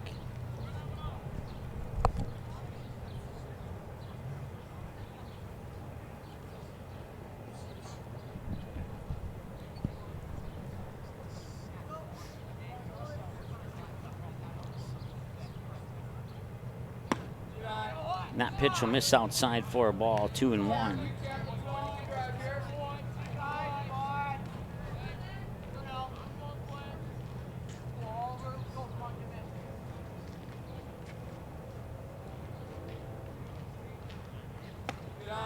And that one comes up high. If Scribner and Muslar score, it'd be 11-1, and the 10-run rule would go into effect if Casselton couldn't make it less than 10 in the bottom half of the 5th. So keep that one in mind as well. And that one will miss outside for ball 4. So that'll load the bases for Brady Lewandowski. The pitcher, number 19, Brady Lewandowski. Lewandowski grounded out on his first at bat on a 6-3 to Max Cobbervig at short, and then he would be hit by a pitch, and then on his most recent trip, he would single out into right center field. I believe that single scored a run, if I'm not mistaken. And that pitch will come across as a strike. 0-1. Gunderson now with 13 pitches, 8 balls, and 5 strikes.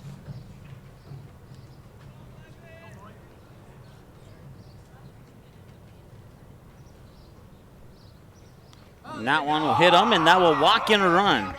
That'll walk in Matt Scribner from third via the hit by a pitch to Lewandowski to make it 10-1. And I just heard that we're going to have a courtesy runner here for Lewandowski. Find out who that is. That is going to be number 9. Let me take a look at the roster here really quick. Number 9, Ross Meyer, courtesy running for the pitcher. I don't have to look at the roster now. Now batting, first baseman, number 21, Tanner Fowler. So Ross Meyer will take over the running responsibilities for Lewandowski at first. And it's 10-1, bases loaded for Tanner Fowler, who's 1 for 3. Ground out, single, and a fly out. The single went to center field. The ground out was a 4-3, and the fly out was to the shortstop Cobbervig. So it's 10-1. Bases are loaded, 2 away, top of the 5th. The batter's Tanner Fowler. And Fowler will punch that one into the dirt. Fouled for a strike. 1-1 the count. So if Muslar scores from third, that'd make it 11-1. The inning would continue until we have 3 outs, and then whatever the score is, Casselton would have to make up the difference to make it a 9 or less run lead for the Blues to not have the game end in the bottom half of the 5th. That pitch will come up high and outside for a ball, 2-1.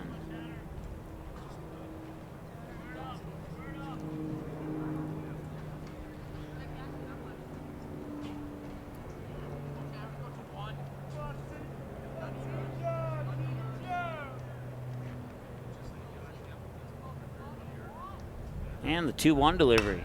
That's going to be popped up and fouled away, out of play over the third base line, just to the left of the press box here.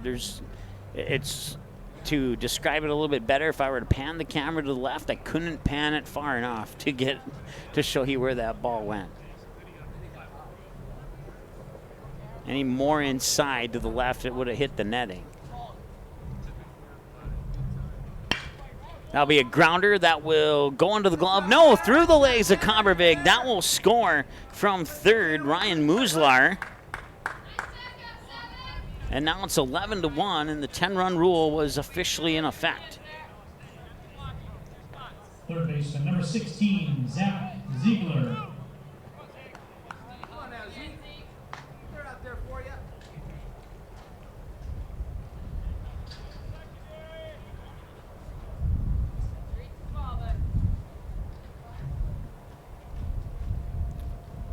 Now push Oliver Wolf up to third, and that one's going high.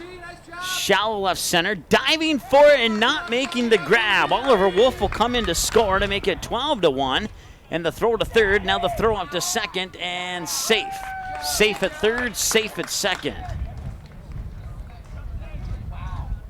And it's 13-1 as both Wolf and Ross Meyer will score. Tanner Fowler, check that, Tanner Fowler will advance to third, and Zach Ziegler will be up on second.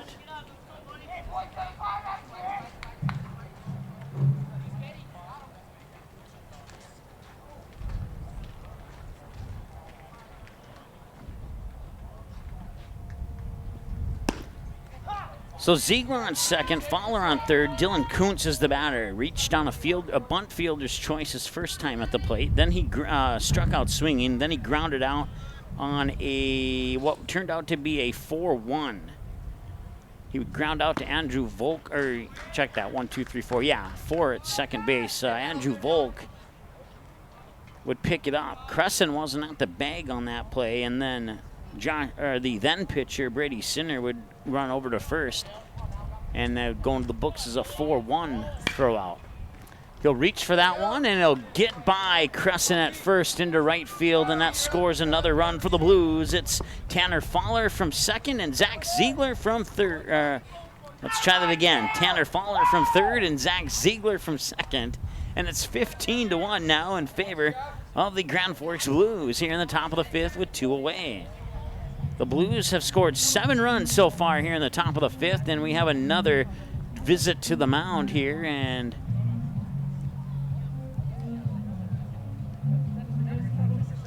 it looks like it's just going to be a discussion. It looks like Gunderson will remain on the mound. We're at 1 hour and 28 minutes into the game here.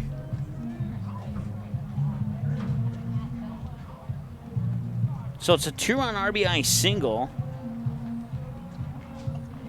for Dylan Kuntz, scoring Tanner Fowler and Zach Ziegler, and now that brings up Spencer Sproul, 1 for 3. The catcher, number 7, Spencer Sproul.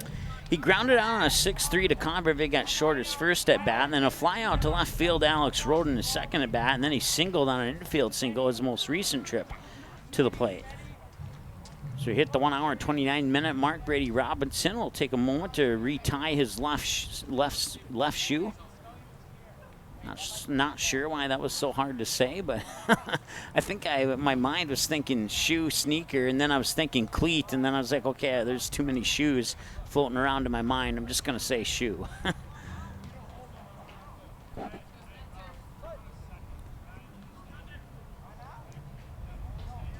So once again, the batter, Spencer Sproul. Runner on first is Dylan Kuntz. A 15-1 lead. 9 of those runs have come here in the top of the fifth.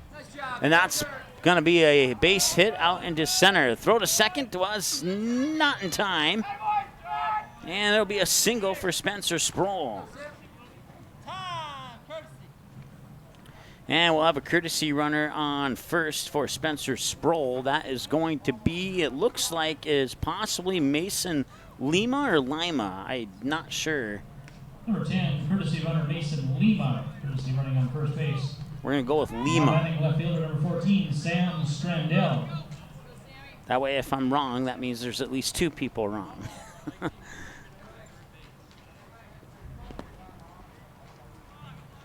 I normally look through rosters and I make sure I ask on any tricky names, but I have to admit that one got by me.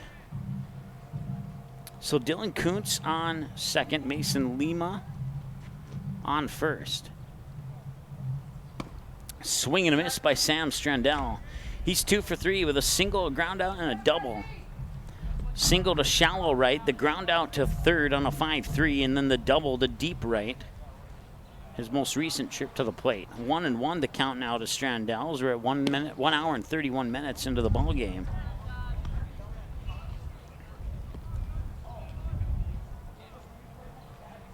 So if this score stands heading into the bottom of the fifth, the Haymakers would have to score at least 5 to keep this game going. That pitch will come inside for a strike, and it's 1-2, or 2-2, excuse me.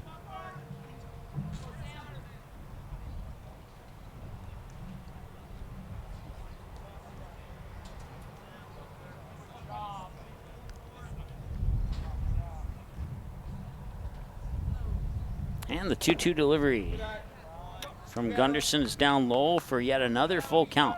I don't really keep track of that count, but if I had a guess on how many full count pitches we've had combined between the two teams, I'd say it's probably at least somewhere between 10 and 15. I'm sure if I looked at the stat book, I could figure it out, the exact number, but that's my guess. I'll be grounded towards first. That one will not go through the legs of Crescent. He will pick it up and step on the bag, and the nightmare inning for the Haymakers finally comes to a rest. As Strandell will ground out on a direct ground out to first to Crescent, and that will bring up the Haymakers. It's 15-1. The Haymakers need at least 5. Otherwise, this game will come to an end early. It's Devin Donnelly, Max Kovervig, and Andrew Volk. The top of the order batters 1, 2, and 3 when we return with the bottom of the fifth next here on the ND Sports Channel. This stage is nowhere near Broadway, and none of these actors will be accepting an Oscar anytime soon. Still, they are rehearsing for something important. While they learn their lines, they're also learning teamwork, discipline, self-confidence, that everyone has a part to play. Skills that will make them stars long after the curtain falls. The National Federation of State High School Associations reminds you that when kids take part in high school activities, they get set for life.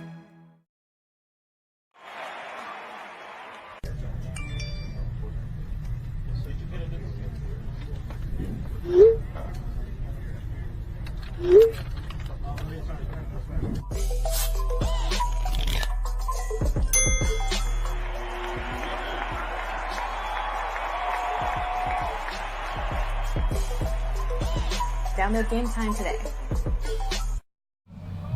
All right, welcome back. Bottom of the fifth, the Haymakers need at least 5 runs if they want to see the 6th inning of this game. Otherwise, the 10-run rule will go into effect, and the Blues will come away with an early win. It'll be Devin Donnelly to try and spark the comeback here first for the Haymakers. He'll face pitch 63 from Lewandowski, and 63 will be grounded into the glove of Zach Ziegler at third, and he'll fire it across the diamond for the 5-3 ground out on Donnelly for out number 1 of the inning. I'll bring up Max Kovervig, who's 0 for 2. Ground out and a fly out. The ground out was on a 1-3, check that, a 4-3, and then the fly out was into shallow right center. Backing up was Rylan Muslar to get the catch on that one. That one will escape from the pitcher for strike, or escape from the catcher, I should say, for ball 1.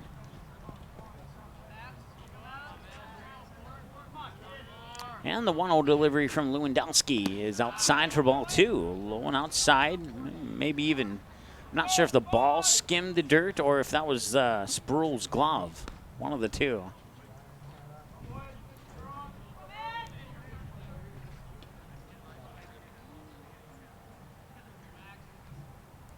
And the 2-0 is going to be ripped foul towards third for strike 1, 2-1.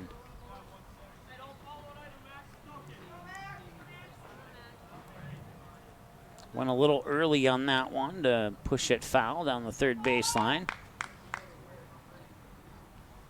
And the 2-1 outside, 3-1.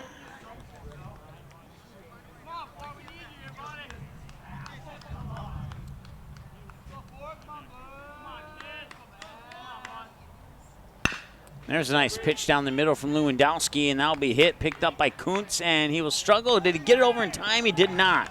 Kovervig is on. I'll bring up Andrew Volk, who's had success today at the plate. Number 2, Andrew Volk. And a knock on wood for the Haymaker fans, so don't get jealous, Blues fans, but Volk is 2 for 2 with 2 singles. We'll see if he can keep batting 1,000 here on the third trip to the plate.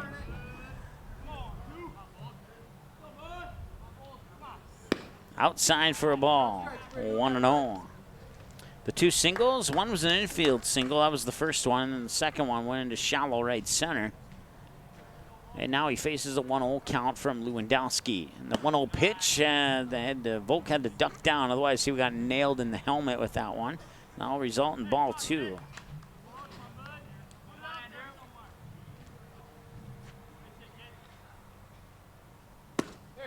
That one will catch the corner for a strike. Excellent pitch there by Lewandowski.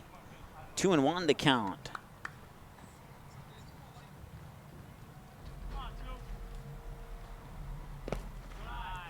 And that one will come a little bit low, and kind of starting to see a few more balls than usual from Lewandowski here in the last 3 or 4 batters. Not sure if the gas is probably running out of the tank there. They might need to get him a Powerade between innings here.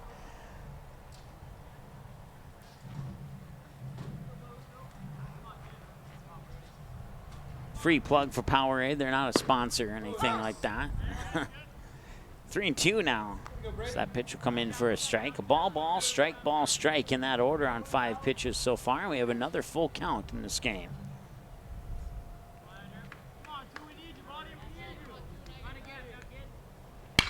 And Volk will fire that one, and it will be another single, or will they charge an error? Rounding or heading into third is Kobervig, and he's in there. So he's trying hard to maybe get a little bit of momentum back for the Haymakers. Third baseman, number 13, Brady Sinner.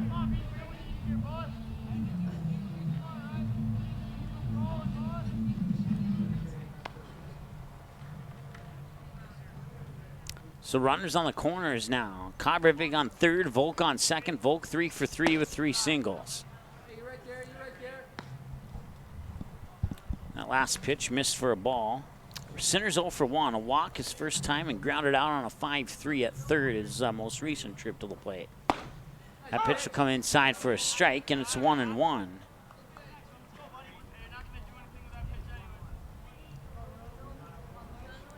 39 strikes, 37 balls on 76 pitches. Here's pitch 77.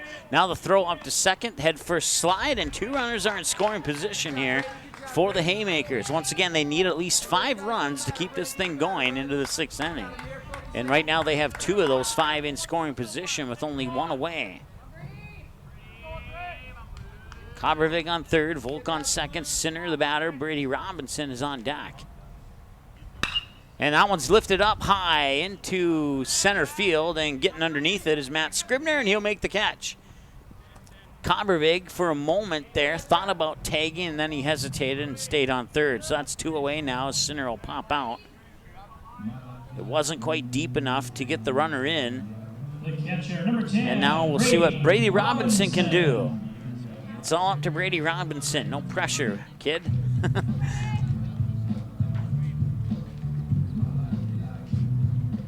He's 0 for 2, line drive, ground out. He was 0 for 2 yesterday, and then he went 1 for 3 on his third. So we'll see if he can duplicate that one here, as that pitch will come outside for a ball. On his 2 at-bats so far today, a direct line drive that resulted in a double play back to the pitcher, and then on his second one, he would ground out to Dylan Kuntz at short on this 6-3. And that line drive right back to Lewandowski that resulted in the double play would actually be a double play to end the inning. Pitch will come across for a strike, and it's 1-1 to Brady Robinson. Once again, 2 runners on, second and third. Swing and a miss, and it's 1-2, and Lewandowski could possibly throw his final pitch of the game right here. We'll see if he can get Robinson out. Maybe he'll send it outside, and that's exactly what it did, and Robinson did not chase it. 2-2. Good eye there by Brady Robinson.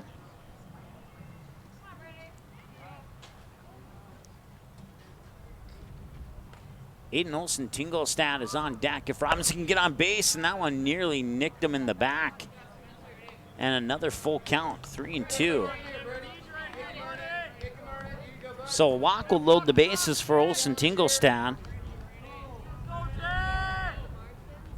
And that one's going to go to right field. That will drop for at least a single. Scoring from third is Comervig, and putting on the brakes at third is Andrew Volk. And it's 15-2 on an RBI single by Brady Robinson down to left field.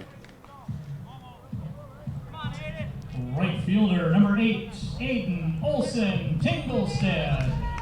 2 away, and it's 15-2 now. The Haymakers need 4. They have 1 in scoring position. But there is 2 out. That's the downside here if you're a Haymakers fan. And taking off is Robinson for second. So now they have 2 runners in scoring position.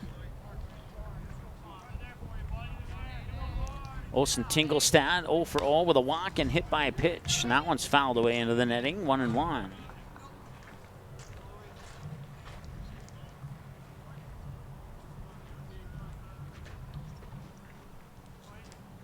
And he will get hit by a pitch, and that will load the bases. So good things happening here for the Haymakers, but still a huge hill to climb. So they give up 9 runs in the top half of the 5th inning, and that stung big time for the Haymakers. Jacob Crescent 0 for 2, a ground out on a 4-3, and then a fly out to the second baseman, Ryan Musler, his most recent trip to the plate. Now he has the bases loaded, and a big hit here would be huge. And that one will get by Lewandowski. The throw to first is in time, and that will end the game. He was just maybe 3 to 4 steps away from beating that throw out, and that would have scored Volk to make it 15-3. But your final score here in this one is the Grand Forks Blues 15, the Casselton Haymakers 2. Coming up, your post-game show. Update team profiles, player of the game, and then we'll get you set for game number 2 here on the ND Sports Channel. We return after this break on the ND Sports Channel.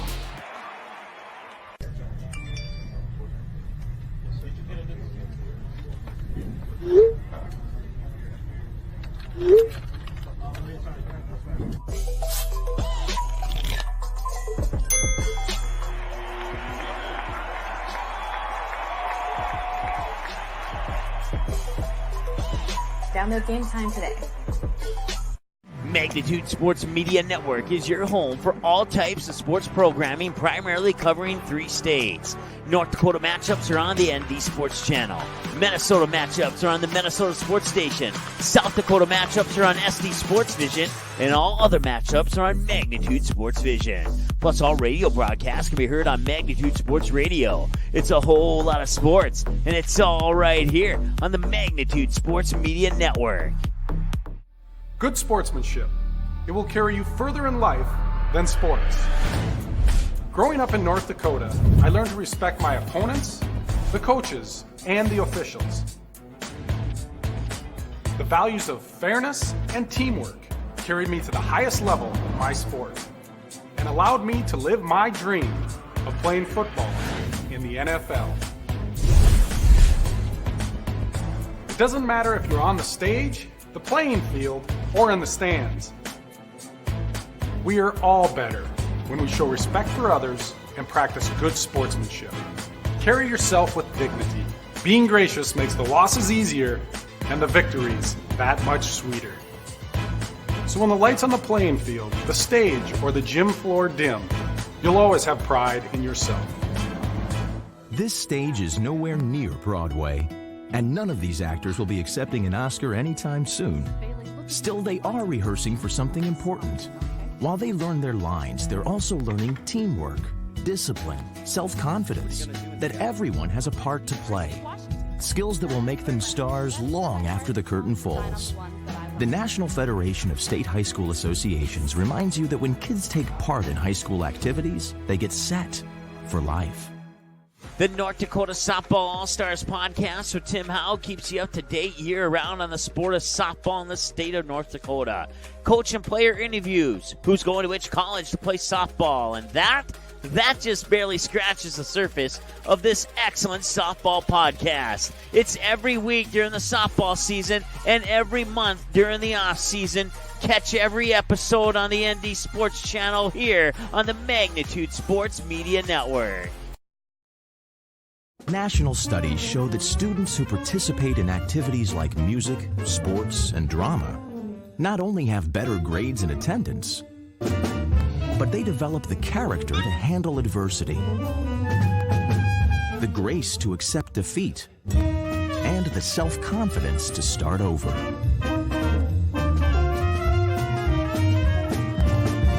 Take part. Get set for life.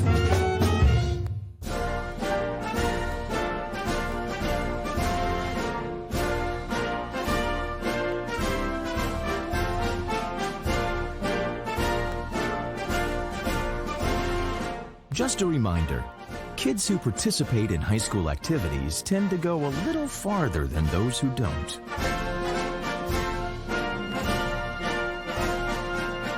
Take part. Get set for life. Did you know that every single game on the Magnitude Sports Media Network can be watched live on your home television screen using the YouTube app? And it's easy, so very easy, with 3 very easy steps. First, log on to the YouTube app on your smart TV or another device like a PlayStation, Xbox, or 4K Blu-ray player. Then search or select Magnitude Sports Media Network, select the live feed, find your team's playlist, or browse the extensive game library and watch any of the previous games on demand 24/7 at your convenience. We'd appreciate it if you were to subscribe to our YouTube channel. You can find us on YouTube at youtube.com/Magnitude Sports Media Network. Then tap on the bell and get email and mobile alerts every time we go on the air. On the ND Sports Channel, Minnesota Sports Station, SD Sports Vision, or Magnitude Sports Radio. Thanks so much for watching the Magnitude Sports Media Network.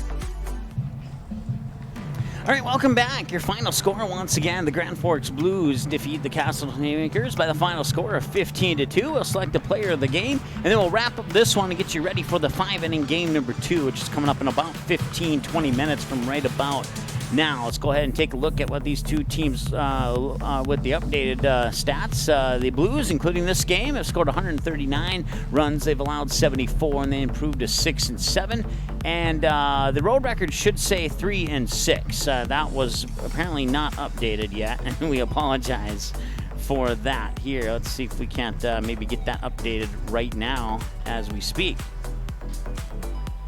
And in 3, 2, 1, should be 3-6. There he is. Okay, cool. We got that one. And now for the home team, the Casselton Haymakers, they will fall to 2-10 on the year, and they are 0-6 at home. Let's get that one updated here. They have now scored 36 and allowed 87 with the 15-2 loss. So once again, coming up next is a 5-inning game, but before we wrap up this particular broadcast, let's go ahead and select our player of the game. It's brought to you by Game Time. Download the app and save a ton of money on great seats at your favorite sporting events, concerts, and much, much more. And your player of the game is going to be from the Grand Forks Blues. We're going to go with Matt Scribner. We had a couple who had honorable mentions, but Matt Scribner is going to get the player of the game this time. He had 3 plate appearances, 3 at-bats. He scored 3 runs, had 3 hits for 3 singles, including 1 run batted in. Batting average of 1,000. He also had 2 successful stolen bases and an on-base percentage of a perfect on-base percentage, just put it that way. So Matt Scribner will be our player of the game here for the Grand Forks Blues as they will knock off the Haymakers here in Game 1, 15-2. If you go to our website and click on Games on Demand under the Games button here, apparently this is not going to show up. Let's see here. Let's try going to the stream schedule, and that one will pop up. Now let's try and go back to this one here. And for some reason, that one's not popping up. But we'll go to our stream schedule. Oh, there we go. And it popped up. Right as I was moving away from it, it popped up. Maybe if we're a little bit patient here. Well, anyways, so you won't see anything on your screen. It'll look similar to this screen here. Only it will have a bar that says Game Rewind, and within about 15-20 minutes after we go off the air here with our post-game show, this game will be available for a 24/7 rewind. And then our stream schedule will look like this. It's also under the Games button at msportsnet.com. And you can see our upcoming game schedule. And as you can see, we'll have one more game here between the Haymakers and the Blues. Well, it's scheduled. It says 5 o'clock there, but it should say 7 o'clock as would be a doubleheader. And then we are piecing together our fall sports schedule. It's not official, but we'll have those games, including our first ever swim meet broadcast. We're going to give that a shot, see how it goes. And if it goes well, we will add a few more swim meets to our broadcast schedule. Some soccer and a football game or two, and then some volleyball as well. And we'll have more football and volleyball and soccer games as well. But right now, that's what we have for sure for our upcoming spring, and even one basketball game in the winter schedule coming up. You can find us online on our website at msportsnet.com, Facebook. We're on Facebook. You can find us on YouTube. We'd love it if you were to subscribe to the YouTube channel, youtube.com/Magnitude Sports Media Network. And then each of our network stations have their own Twitter handle, and you can follow any or all of the stations that interest you the most. We'd certainly appreciate your support. The final score once again here in game number 1, the Grand Forks Blues 15, the Casselton Haymakers 2. The preceding was a live production of the ND Sports Channel, Magnitude Sports Media Network station. Thanks so much for watching. Back in a few minutes here with game number 2 on the ND Sports Channel.